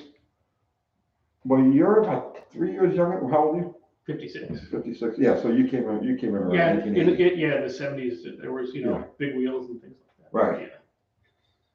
Here's a question for you there, Dr. R. Where was it? Someone said, what's up with the 318 for Big Rich? What's happening with that? There'll be an actual update video going out either late tonight or tomorrow morning. It's done. So, yeah, Big Rich is getting a head job tomorrow, apparently. Yeah. Lucky bugger. He's very happy. Yeah. And then it also, some other parts came in for Big Richard, and then you get a radiator and a Saw windshield. radiator. Yeah, got a windshield rider mic. That's at the shop now. Oh, it And came the in. gasket, everything, yeah. Oh, Got it. okay. That wasn't too bad. It was $268. Oh, that's Delivered. for a curved piece of glass like that. Yeah, and the gasket and the locking strip. Wow, there must be a million of them things in That because was it's cheap. well, they fit every one of those D100s from 61 to Just 71. Took forever. Same one. Yeah. So there's there's enough out there to make it. But I got a pretty friendly windshield guy. Oh, okay. So yeah. But no, it's zipping along. I'm spending a lot of time on that truck, so it's coming together as fast as I can put it together. Right. Jeff Hutchins, check out Jeep Speed stock drivetrain XJ Racing Series. I'll check that out. Mm-hmm. What sort of racing, Jeff? Like circle track racing? It must be some kind of circle Road track course or road racing? course. Yeah. Four-wheel drive course. That'd be fun to have a series for circuit racing. Imagine like arriving at the hairpin, 3 abreast in XJs. They handle, bro. Have you driven one of these things? I have driven one, but they don't handle like a Miata, do they? If you lowered it, it would. If you had lowered, if you dropped an XJ like 3 or 4 inches, yeah, I could see it handle like a friggin' Miata. With the with live axles front and rear. Dude, yeah, see, you're one of roadway snobs. You're like a roadway snob, okay? You think about it, okay? You think about it.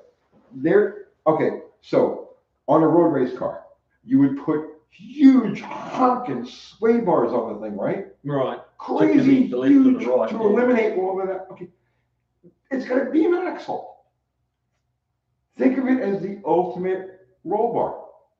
Yeah, I don't know why Formula One doesn't go to a beam axle. Yeah, why don't they? I mean, I would. I just think it would be great. Like literally, or going through the S's 2 or 3 abreast at an XJ at the stock ride height. At the stock ride height can be, You know, like everybody would be flipped over like like it'd a be slide. like, Yeah. just hold your breath, man. Jeep Speed Challenge. Okay. Looks like all off-road desert. That's off-road desert type. Oh, that's cool. I'll That'd be check cool. that out. Yeah. Yeah. That'd be cool. But yeah, think about that beam axle as the ultimate sway bar. It's not going anywhere. Now drop the motor down, so drop the chassis down so that it's like a ½ inch from the bump stops. Right? Then you got an infinite spring rate once you hit the bump stop. Yeah. Yeah. You just. Now you got 101 inch wheelbase, right? And quick steering on those things. And the wheels all the way out at the corners. Think about it. Yeah, it could be a handling weapon. Could be. You should build one. Another I'll get you next year. Tomorrow. yeah, I'm sure you. No, I got one. I got my own one in Cookville. I'll buy it for you. You think I'm joking? No, that's what scares me. I don't think you are. No. I've already got an independent front end worked out for Big Richard. Like one day. you just can't leave well enough alone. Yeah. You just can't leave anything alone. It's a sickness. You know? It's a sickness. I think it's not a bad idea, that Crown Vic front end. No, a Crown Vic front end swap is, they handle great. Yeah. And the back is easy to drop. And the width is good. Okay. Like those measurements you got me today, the width is more spot on. Oh, Because the Crown Vics are quite wide. right. And the trucks, the D100 is very wide. Wide. Yeah. So, no, they're a good match like that. But I know that Gas Monkey Garage Clowns did a Crown Vic in a D100. Okay. And they had to cut the living hell out of the oil pan to get it to fit around the cross. Oh, wait a minute. You're not gonna hack the fucking straight front axle on a Big Richard, are you? Mm-hmm. Uh-oh. Dude, Oh. I will never talk to you again. After we get it nice and high in gas looking, he's gonna drop it like I a potato. will never He's talk developed to a you again. misfire. It's You definite misfire. would take that beautiful drop beam axle, and those beautiful leaf springs out of that car? And a truck? Yeah. Yeah, with You're a sick the person. screen goes blank, we're having technical difficulties. I don't know, I gotta reevaluate things. I gotta reevaluate things. Well, how are you going to get that beam axle so that like with 5 inches off the ground? Why would you do that? It should be high and mighty. High and mighty? You've got all of these low things. You can't have everything low. You need something that's up there, something that has presence. Some altitude. Yeah, somehow to do something that's, yes. Front end high with the Hemi with, yeah. But High and mighty. So do it like those trucks that they're starting to outlaw now. not the squat. The squats. Yeah, I mean a little bit about a gasser squat. There's the Carolina squat, which they do on like Tahoes and shit like that, right? Aren't those hideous? Yeah, that's hideous. That's hideous. But terrible. the classic gasser thing with the skinny wheels in the front, and the Big tires in the big back. tires in the back, sitting up high, you know. Let me tell you, you could drop that thing on the floor. Okay, you could make it ride 2 inches off the ground. Okay, nobody's going to pay attention to it. It'll be invisible among a sea of Easter egg colored friggin' things. Okay, you see what I'm saying? Yeah. It would be invisible. But get that thing to where it's sitting up there with that axle and those springs and the headers hanging down and all the other shit. And right, that's what it's like. Every eye is on that truck. Yeah, I can see that. See what I'm saying? Yeah. You see it? Yeah. Now you're thinking. Now you're thinking. We'll I see. brought him around. We'll see. I brought him around. Well, not around, not all the way around, but hey. It'll be a The gas. most impressive D100 I ever saw was one out at SEMA in Las Vegas, and that had two 5.9 Cummins diesels in it, side by side. They're so wide. Those D100s are so wide. He actually squeezed it in side by side. Side by side, I yeah. can see that. And had like a tractor pulling transmission, 2-to-1 deal. like set up off the back of them into one transmission. Mm-hmm. It was a piece of work. It was awesome. And it sounded like, what the hell is that coming down? Because I first laid eyes on it I saw it inside on display. Mm-hmm. And then at the end of SEMA, they had this cruise where you do like a couple of miles around the block and go to this big car park and everyone just beers up. And so watched it like just cruising down the road, with a noisy exhaust, but with two engines, it sounded just like out of this world. But it was neat. Rocco says no axle, no Hemi built for Kiwi. Yeah, that's right. Yeah, Kiwi. What? Who? No axle, no Hemi built. Thanks for the There's some support, leverage guys. there. Mm-hmm. They agree with me. They all agree with me. I might fall in love with Big Richard when he's jacked up in the front. It's Carolina squatting and all that, It's gonna be Impressive. cool. Yes. It's going to be impressive. Apparently someone asked what my favourite beer is. According to Mrs. Kiwi, she's watching. Oh, hi, Mrs. Kiwi. Hi. She looks awfully old in that picture. Don't say that. I'm just pissing her off. Mission accomplished. I know she's always watching. Let's see. What was the question? Apparently, someone asked what my favourite beer is. And back in New Zealand, I always drank DB, which is Dominion Breweries. But Mrs. Kiwi likes to tease me about being a light red drinker, but that's I don't drink. Kiwi wearing a Christmas shirt, so red and out there, Merry Christmas. Mate, this is things I do in my spare time. And Drive cars, use such cars, take care of my car, talk about cars, think about cars, dream about cars, do live streams about cars. Think about lowering Dodges, stuff like that.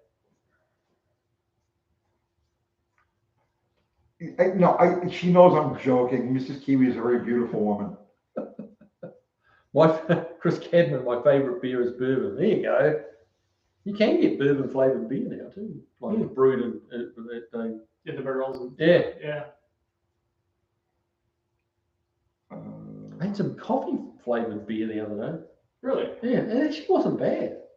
Like you wouldn't just drink can after can like on a hot summer's day, but just for the one-off, it was like, wow, that's different. Well, when I do occasionally drink, I like chocolate stouts, I like coffee stouts. I like anything that's like that. It's good, dark, So I like a beer you could chew. You know what I'm saying? A big, dark, bitter. Yes. So no light shall pass this, liquid. That's like, to me, like Guinness is like a light beer. That's like Bud Light. My favourite beer is cold. Good old Zero. Kiwi shirt off his back giveaway. There you go. Oh, you're giving that shirt away? Kiwi is so generous. Since he doesn't have merch, he's actually going to give this shirt away. What size are you, Kiwi? XL. XL. So anybody wants an XL shirt, this is things I do in my spare time. Just put the money in the super chat. Yeah, right. Put the money in my super chat. Kiwi will ship you that shirt tomorrow because he's good like that. Stevie B, Foster's Kiwi. No, I'm not a Foster's fan. Actually, I don't even know many Australians that are Foster's fans. I don't know many people that are Foster's fans. No. It was a big beer back in the kind of 80s. Well, they had good advertising, but it was. And there was the Fosters. The Fosters. They sponsored a lot of motorsport too. So which helps. That's cute, Chris Cadman. What does Uncle Tony know about coffee? I owned 5 coffee houses. I had 1 in New York and I had 4 of them here in Tennessee. I roasted coffee for years. I know too much about coffee. I don't want to talk about coffee. So you were a coffee snob, like beans only? Or do you like instant coffee? No, I'm like 7-Eleven. I hit the 7-Eleven for coffee or the racetrack for coffee. I'm totally not a coffee snob. I was when I was roasting, Right. But no. Coffee's coffee. Coffee's coffee. That's me. Bud Light equals ATF. Best beer is Mexican Coke.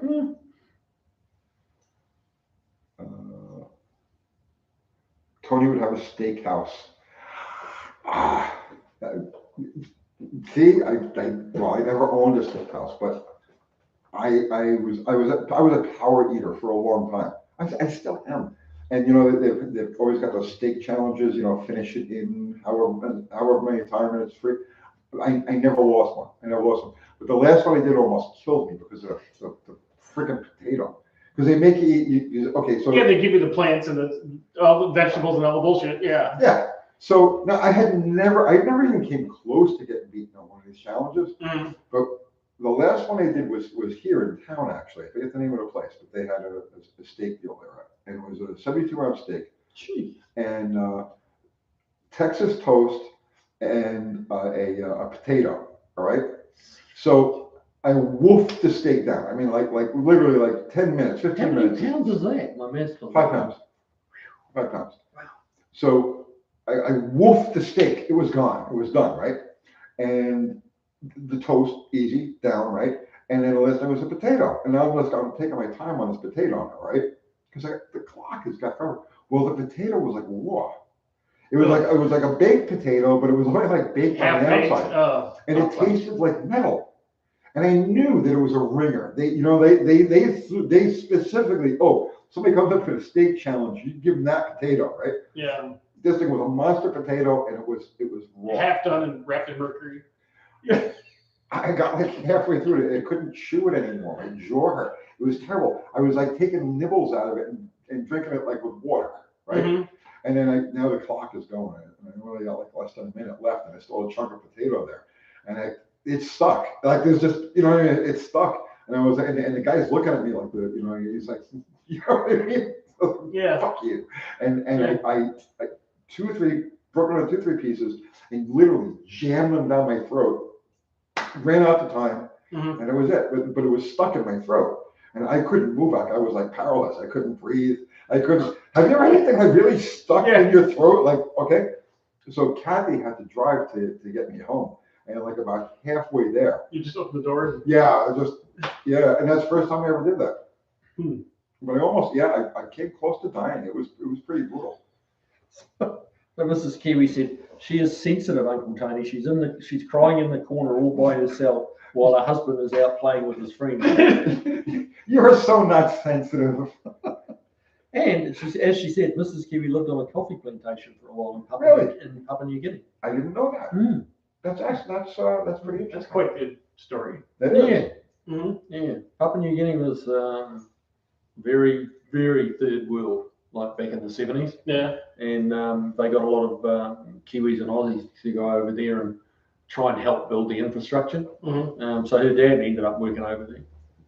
So they all moved over there, and it was all homeschooling and probably lived over there cheap.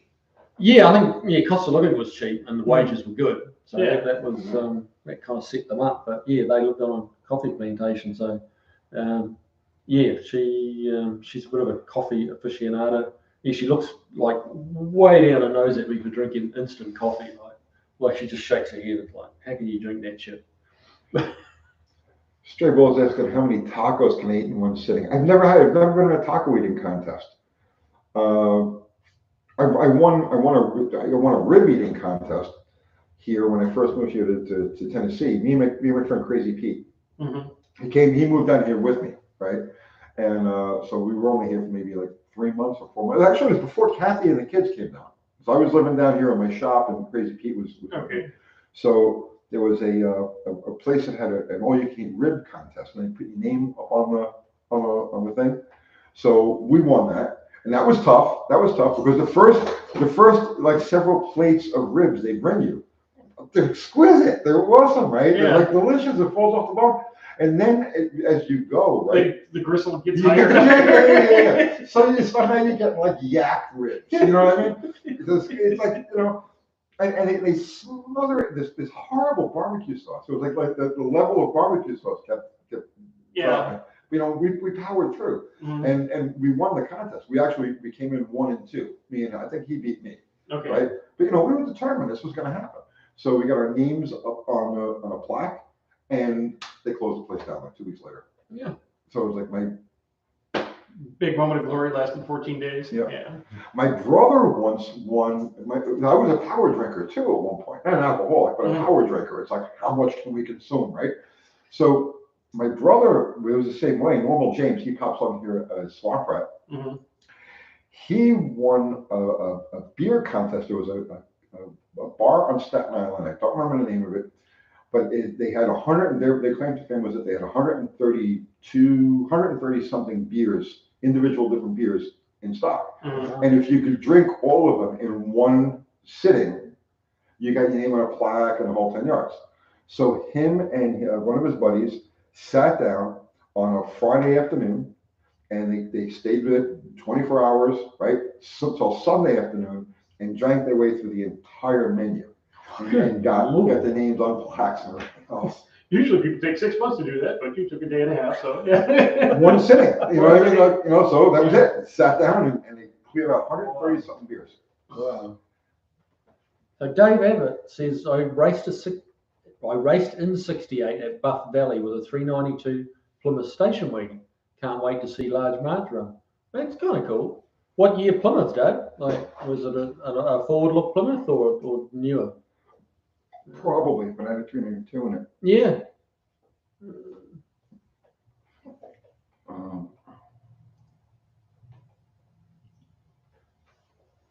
Let's see. The gallon of milk challenge. I never tried that, but I used to bet other people that they couldn't do it. And I won a lot of money off that bet. That's a lot of milk to drink. That's a lot of anything to drink. Well, the thing, can you drink a gallon of milk in an hour? And you can't. Really? You can't. You can drink approximately 3 quarts comfortably. And then, but that last quart, because the human stomach can't absorb the milk quickly enough. And the capacity of the human stomach is approximately 3 quarts. No, okay. So once you, over the course of an hour, you fill your stomach, the lining can't absorb the milk, it just fills up. So there's a bet. Huh. Monk from Philly, the audio is making my ears bleed. Oh dear. Sorry, bro. Working on it.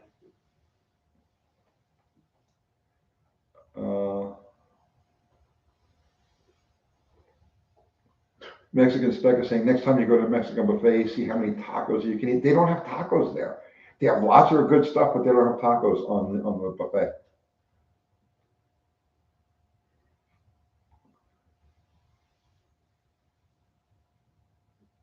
Joe Kate, so does it start spilling out of an opening? People throw up. They just throw it up.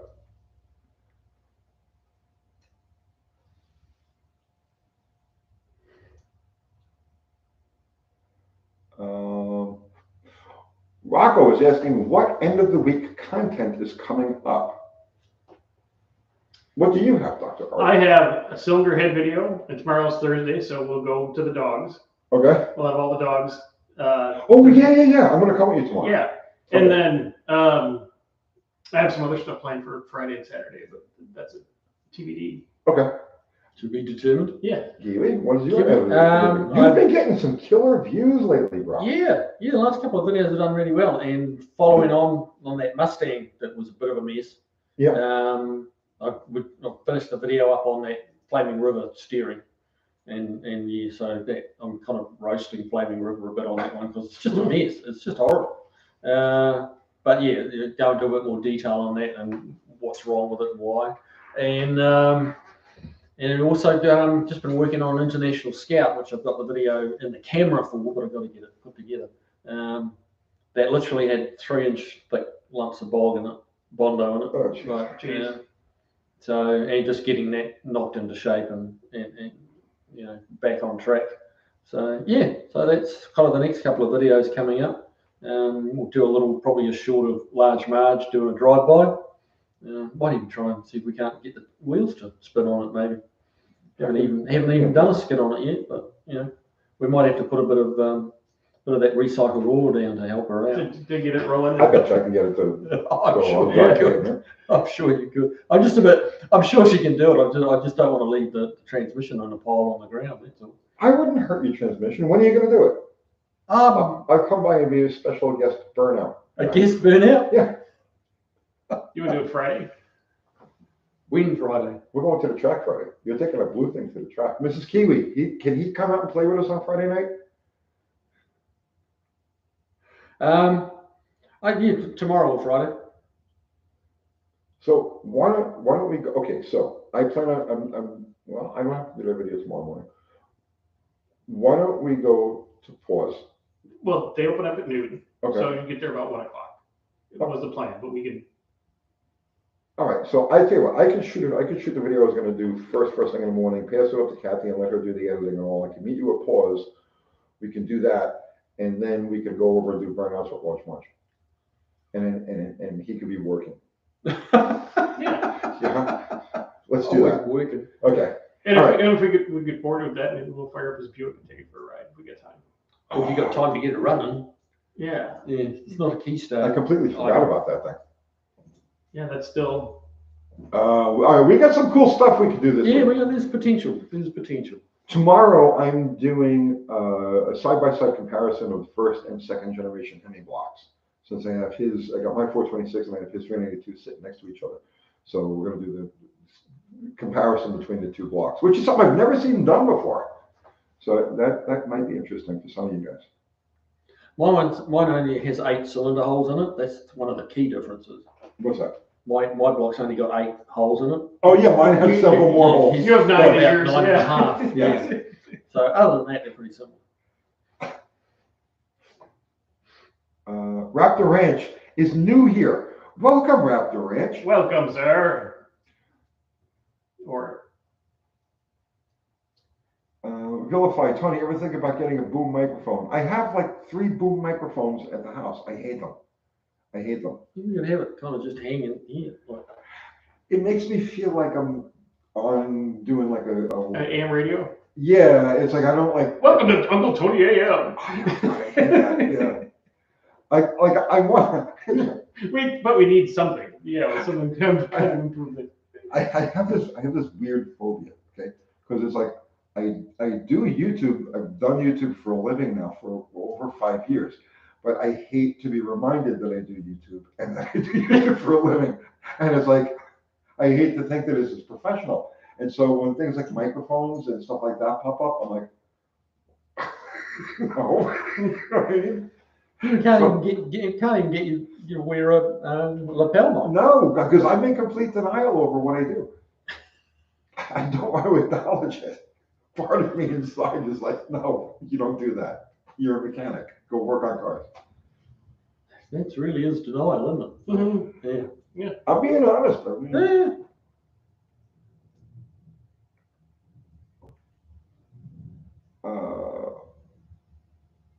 Gene Matthew Tully saying, thanks everybody for your help on so many projects. Well, Okay. Thank you. I mean, for acknowledging me. Thank you for thanking us. Tony, keep living your life one tune at a time. Okay. Let's see. Rocco's looking forward to the UTG podcast for the coming winter. Oh, it'll be here before this winter. I was just talking to Kathy about that today. I got to get myself back in gear with that, but it's coming. So what's the deal with the podcast as opposed to a live stream? Podcast is more topical. Like, so in other words, like this is just give and take with, the audience. Right. And a podcast is more, you're going to sit and talk about a particular subject, specific. He'll have all his famous friends come sit on the couch and they'll drink coffee and talk about. None of my famous friends talk to me. I have many famous friends. None of them talk to me. It's okay. So it's more about the interaction between the person holding the podcast and the guests rather than interacting with the audience. Yes. Right. Yeah. So the audience is just listening. Right. Right. This is more hands-on. Anthony Barber, any thoughts on a 1975 Roadrunner?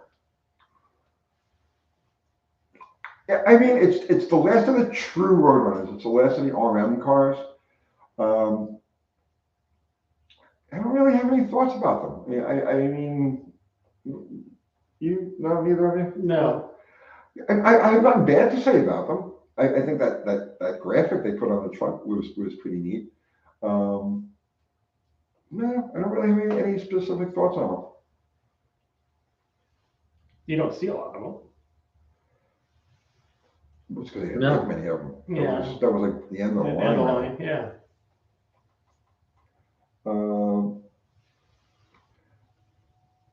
I don't think Tony watches many movies. I don't. I'm not a movie. I was born without suspension of disbelief, or whatever they call it. Oh, yeah. I know what you're saying. It's like I can't,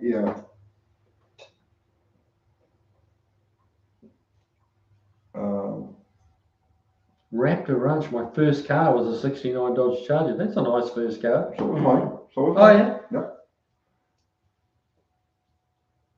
First car I ever actually put together and drove. I had a 66 Charger before that, but I never got it together. I never got it out of the junkyard, actually. Cooter 426 Hemi says real runners ended in 72, 73, 318s and 400s. Dude, the quickest and fastest stock Mopar I have ever owned, this includes 6-packs and Hemis, the quickest and fastest stock, and I mean stock, Mopar I ever owned was a 72 Roadrunner 400 4-speed, 355 car, bass stripper and everything else, and just tuning the car, just tuning it on the street tires, stock, everything else, car ran 1280s. Jeez. So yeah, don't tell me about 400s not being muscle car engines or that's, no, I don't buy that. 1280s, that's Yeah. nice. Quickest and fastest stock Mopar. I've ever owned.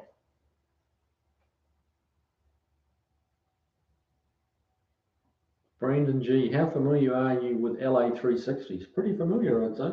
Yeah, I think we all know those engines fairly well.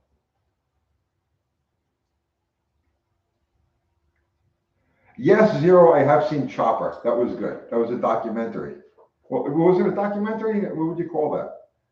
I love documentaries. I could sit and watch documentaries all day long. Tony has the Dukes of Hazzard box set. No, I never liked that show, even when it was Oh, really? Yeah, it was never a Dukes of Hazzard fan. That was hugely popular in the hot rodding community back in New Zealand when that was a new series. Mhm. Well, you know, because we just couldn't get enough of anything like, you know, like with a Dodge Charger.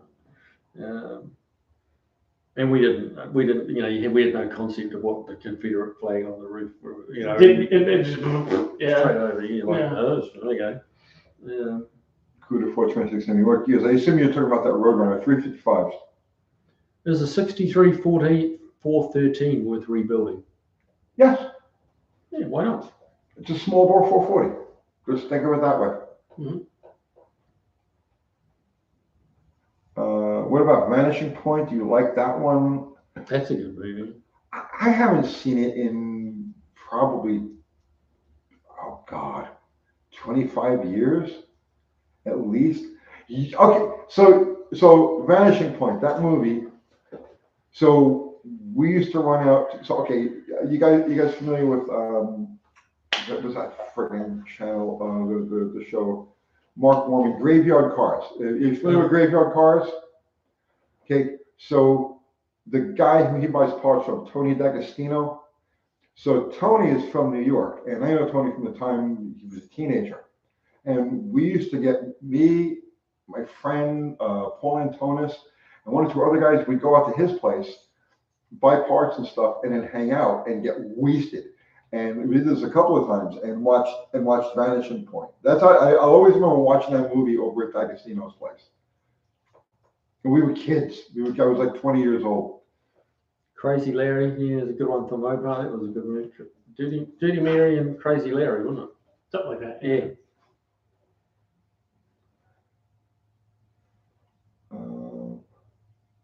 Vanishing Point, the girl on the Honda dirt bike. Was it a dirt bike or it's a CL350?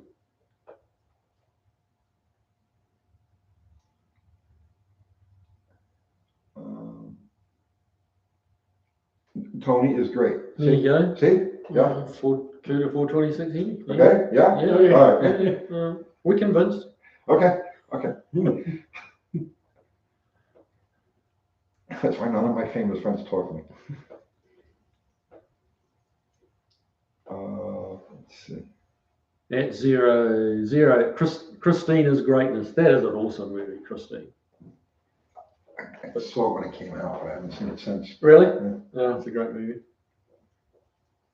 An even better book. Like the book you should read. You know, anyone who reads books should read Christine. Mhm. It's so much. The movie was good. Like a lot of times books don't, translate the movie. That was a really good movie, and the book's even better. Just because there's a lot more backstory in it.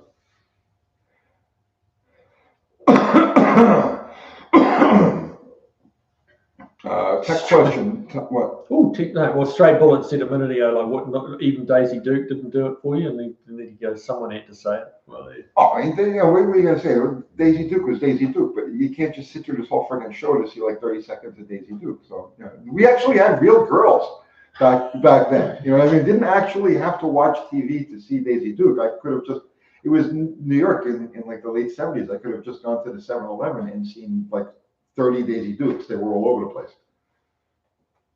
California Kid. I actually saw a bit of that on YouTube a few weeks ago. I watched a little bit of it.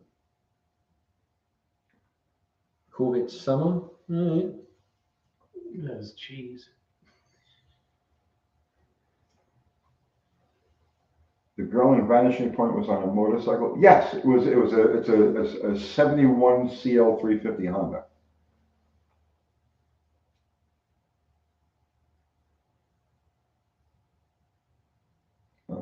See, Buddy's Camaro, one of those movies, he doesn't have an engine in it when it ends up in the service bay sideways.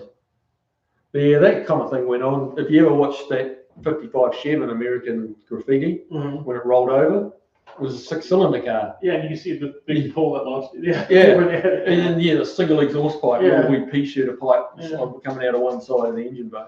Well, it's like the last scene in Vanishing Point. It's a Camaro. Did they crash into the? Oh, really? Yeah, because upside down, you can see just like the back quarter panel and the back wheel. It's clearly a Camaro. Or if they run out of challenges to crash. Spray painted silver steel wheels. People weren't kind of that worried about detail in those days, they were. Yeah.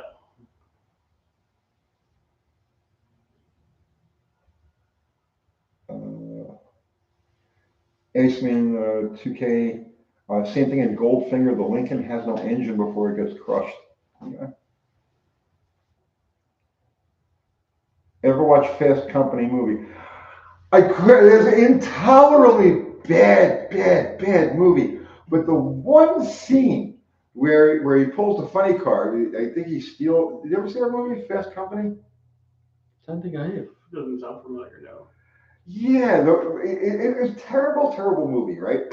But there was one part of it where I don't remember the plot. It's so asinine. But there was one scene where they stole the funny car. It's a fuel funny car. They stole it from a show or something like that, and he's driving it down the street.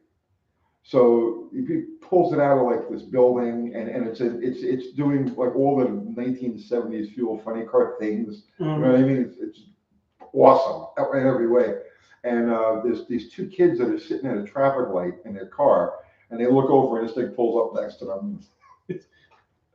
Which, yeah, that was an excellent scene. But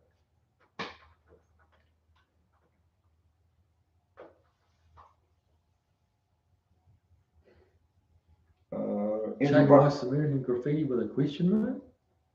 What's that about? I've seen American Graffiti. Yeah.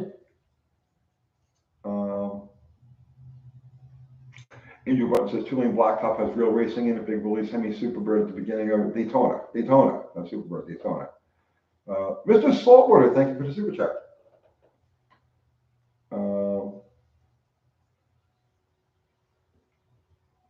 Geez, these guys are all in the movie thing now. Bowlfly, I need to watch the Rocket Lincoln make its failed jump again. Best Mopar crash movie, the Blues Brothers. Yeah. God, they destroyed some there, didn't they? Mm-hmm. Yeah, how many cop cars did they smash in that thing? Oh my God! How did we get that? It's impossible. You're gonna miss out on your ice cream, bud. Oh, geez, I already missed it. Yeah. Well, we started late, so. Well, I bet you they probably, okay, I need chocolate chip cookie dough ice cream. They probably have it at Walmart. I usually get it at Publix. Okay, or at Kroger, or, or. Anywhere that sells ice cream. Yeah. Yeah. Why do you need that specific ice cream on a Wednesday night? That's the one I want. That's the one you want. Fair, that's fair enough. At my age, ice cream becomes very important. You know what I mean? It's like, when you're young, like, your house, your car, right? All of these things are very important. Your job, your position, your status. You get to my age and it's ice cream. Ice cream. It's like the hell with everything else. I really don't care. I just want my ice cream. All right. Good. I'll let you guys finish this before I roll the cigarette. Yeah, you've done this enough. Well, that's true. Yes. All right. Well, we want to thank all our Thank mods. All the mods, all the people in the chat. Yeah. Yes, and the people in the chat. Yes. Well, first we gotta thank my name. Yeah, go ahead. Fubar, Ari, Mexican Spec. Who else have we got? Zero, of course. Yes. And all the super chats. Thank you. What is it you say? Always appreciated. Never expected, always appreciated. Yes. Yes. So remember that bit. See, I'm doing great. You're doing good so far. And then next week we'll invite. And I'd like to thank my two sidekicks. Yeah, we're here to support him. Yeah. So. We're gonna build this stuff. That's nice. Yeah, so I had a good time. I think these guys had a good time. Oh, yeah, always. Told some lies. Always, had some laughs. Mrs. Kiwi's probably still crying, but you know. No, she's yeah. not crying. She's gonna punch me out. Well, that's a gonna possibility, yeah. I have no problem with that. Yeah, zero. And Kiwi Kiwi- shirt off his back, giveaway. Yes, okay, so you guys, if you want Kiwi's shirt, how do we do this? You put money in the super chat and the bag is one wins. Yeah. Okay, so the first person to put money in a super chat right now, it was gonna get, doesn't matter the Too amount. bad I we're don't going even off care. the line in about The 14, first 10, super chat 9, gets 8, Kiwi's shirt. 7. We're counting down. Okay, 3 seconds, 2 2 seconds. seconds. Well, Ah, you missed it. All right, you missed all the right, buzzer. next week, guys, first super chat next week gets Kiwi's shirt. Oh, All right, so that's it. Dr. Art, you want to say anything? Yeah. Thanks everybody. I had a great month last month. So thanks to everyone. Yeah. Yeah, if you have- Appreciate everybody. Absolutely. Yes. And Kiwi, you want? Yeah, I had a good month. I mean, probably didn't make as many videos as I should have, but That's all right. Yeah. You're making more. I'm making more. Your and, numbers are you on know, their way up. I'm also trying to get cars out the door. So, That's true. Yeah. you know, and then squeeze in a bit of time for. Well, that's why windshields we're and- working on all your stuff so you can work. Right. You got to pay for all this. And that's it. And I just want to say thank you. Sincerely. Thank you. All right, guys. All right. And we're out of here. We're out of here. See you later. Have a good one. We'll see you next Wednesday. Yes. All right. Toodles.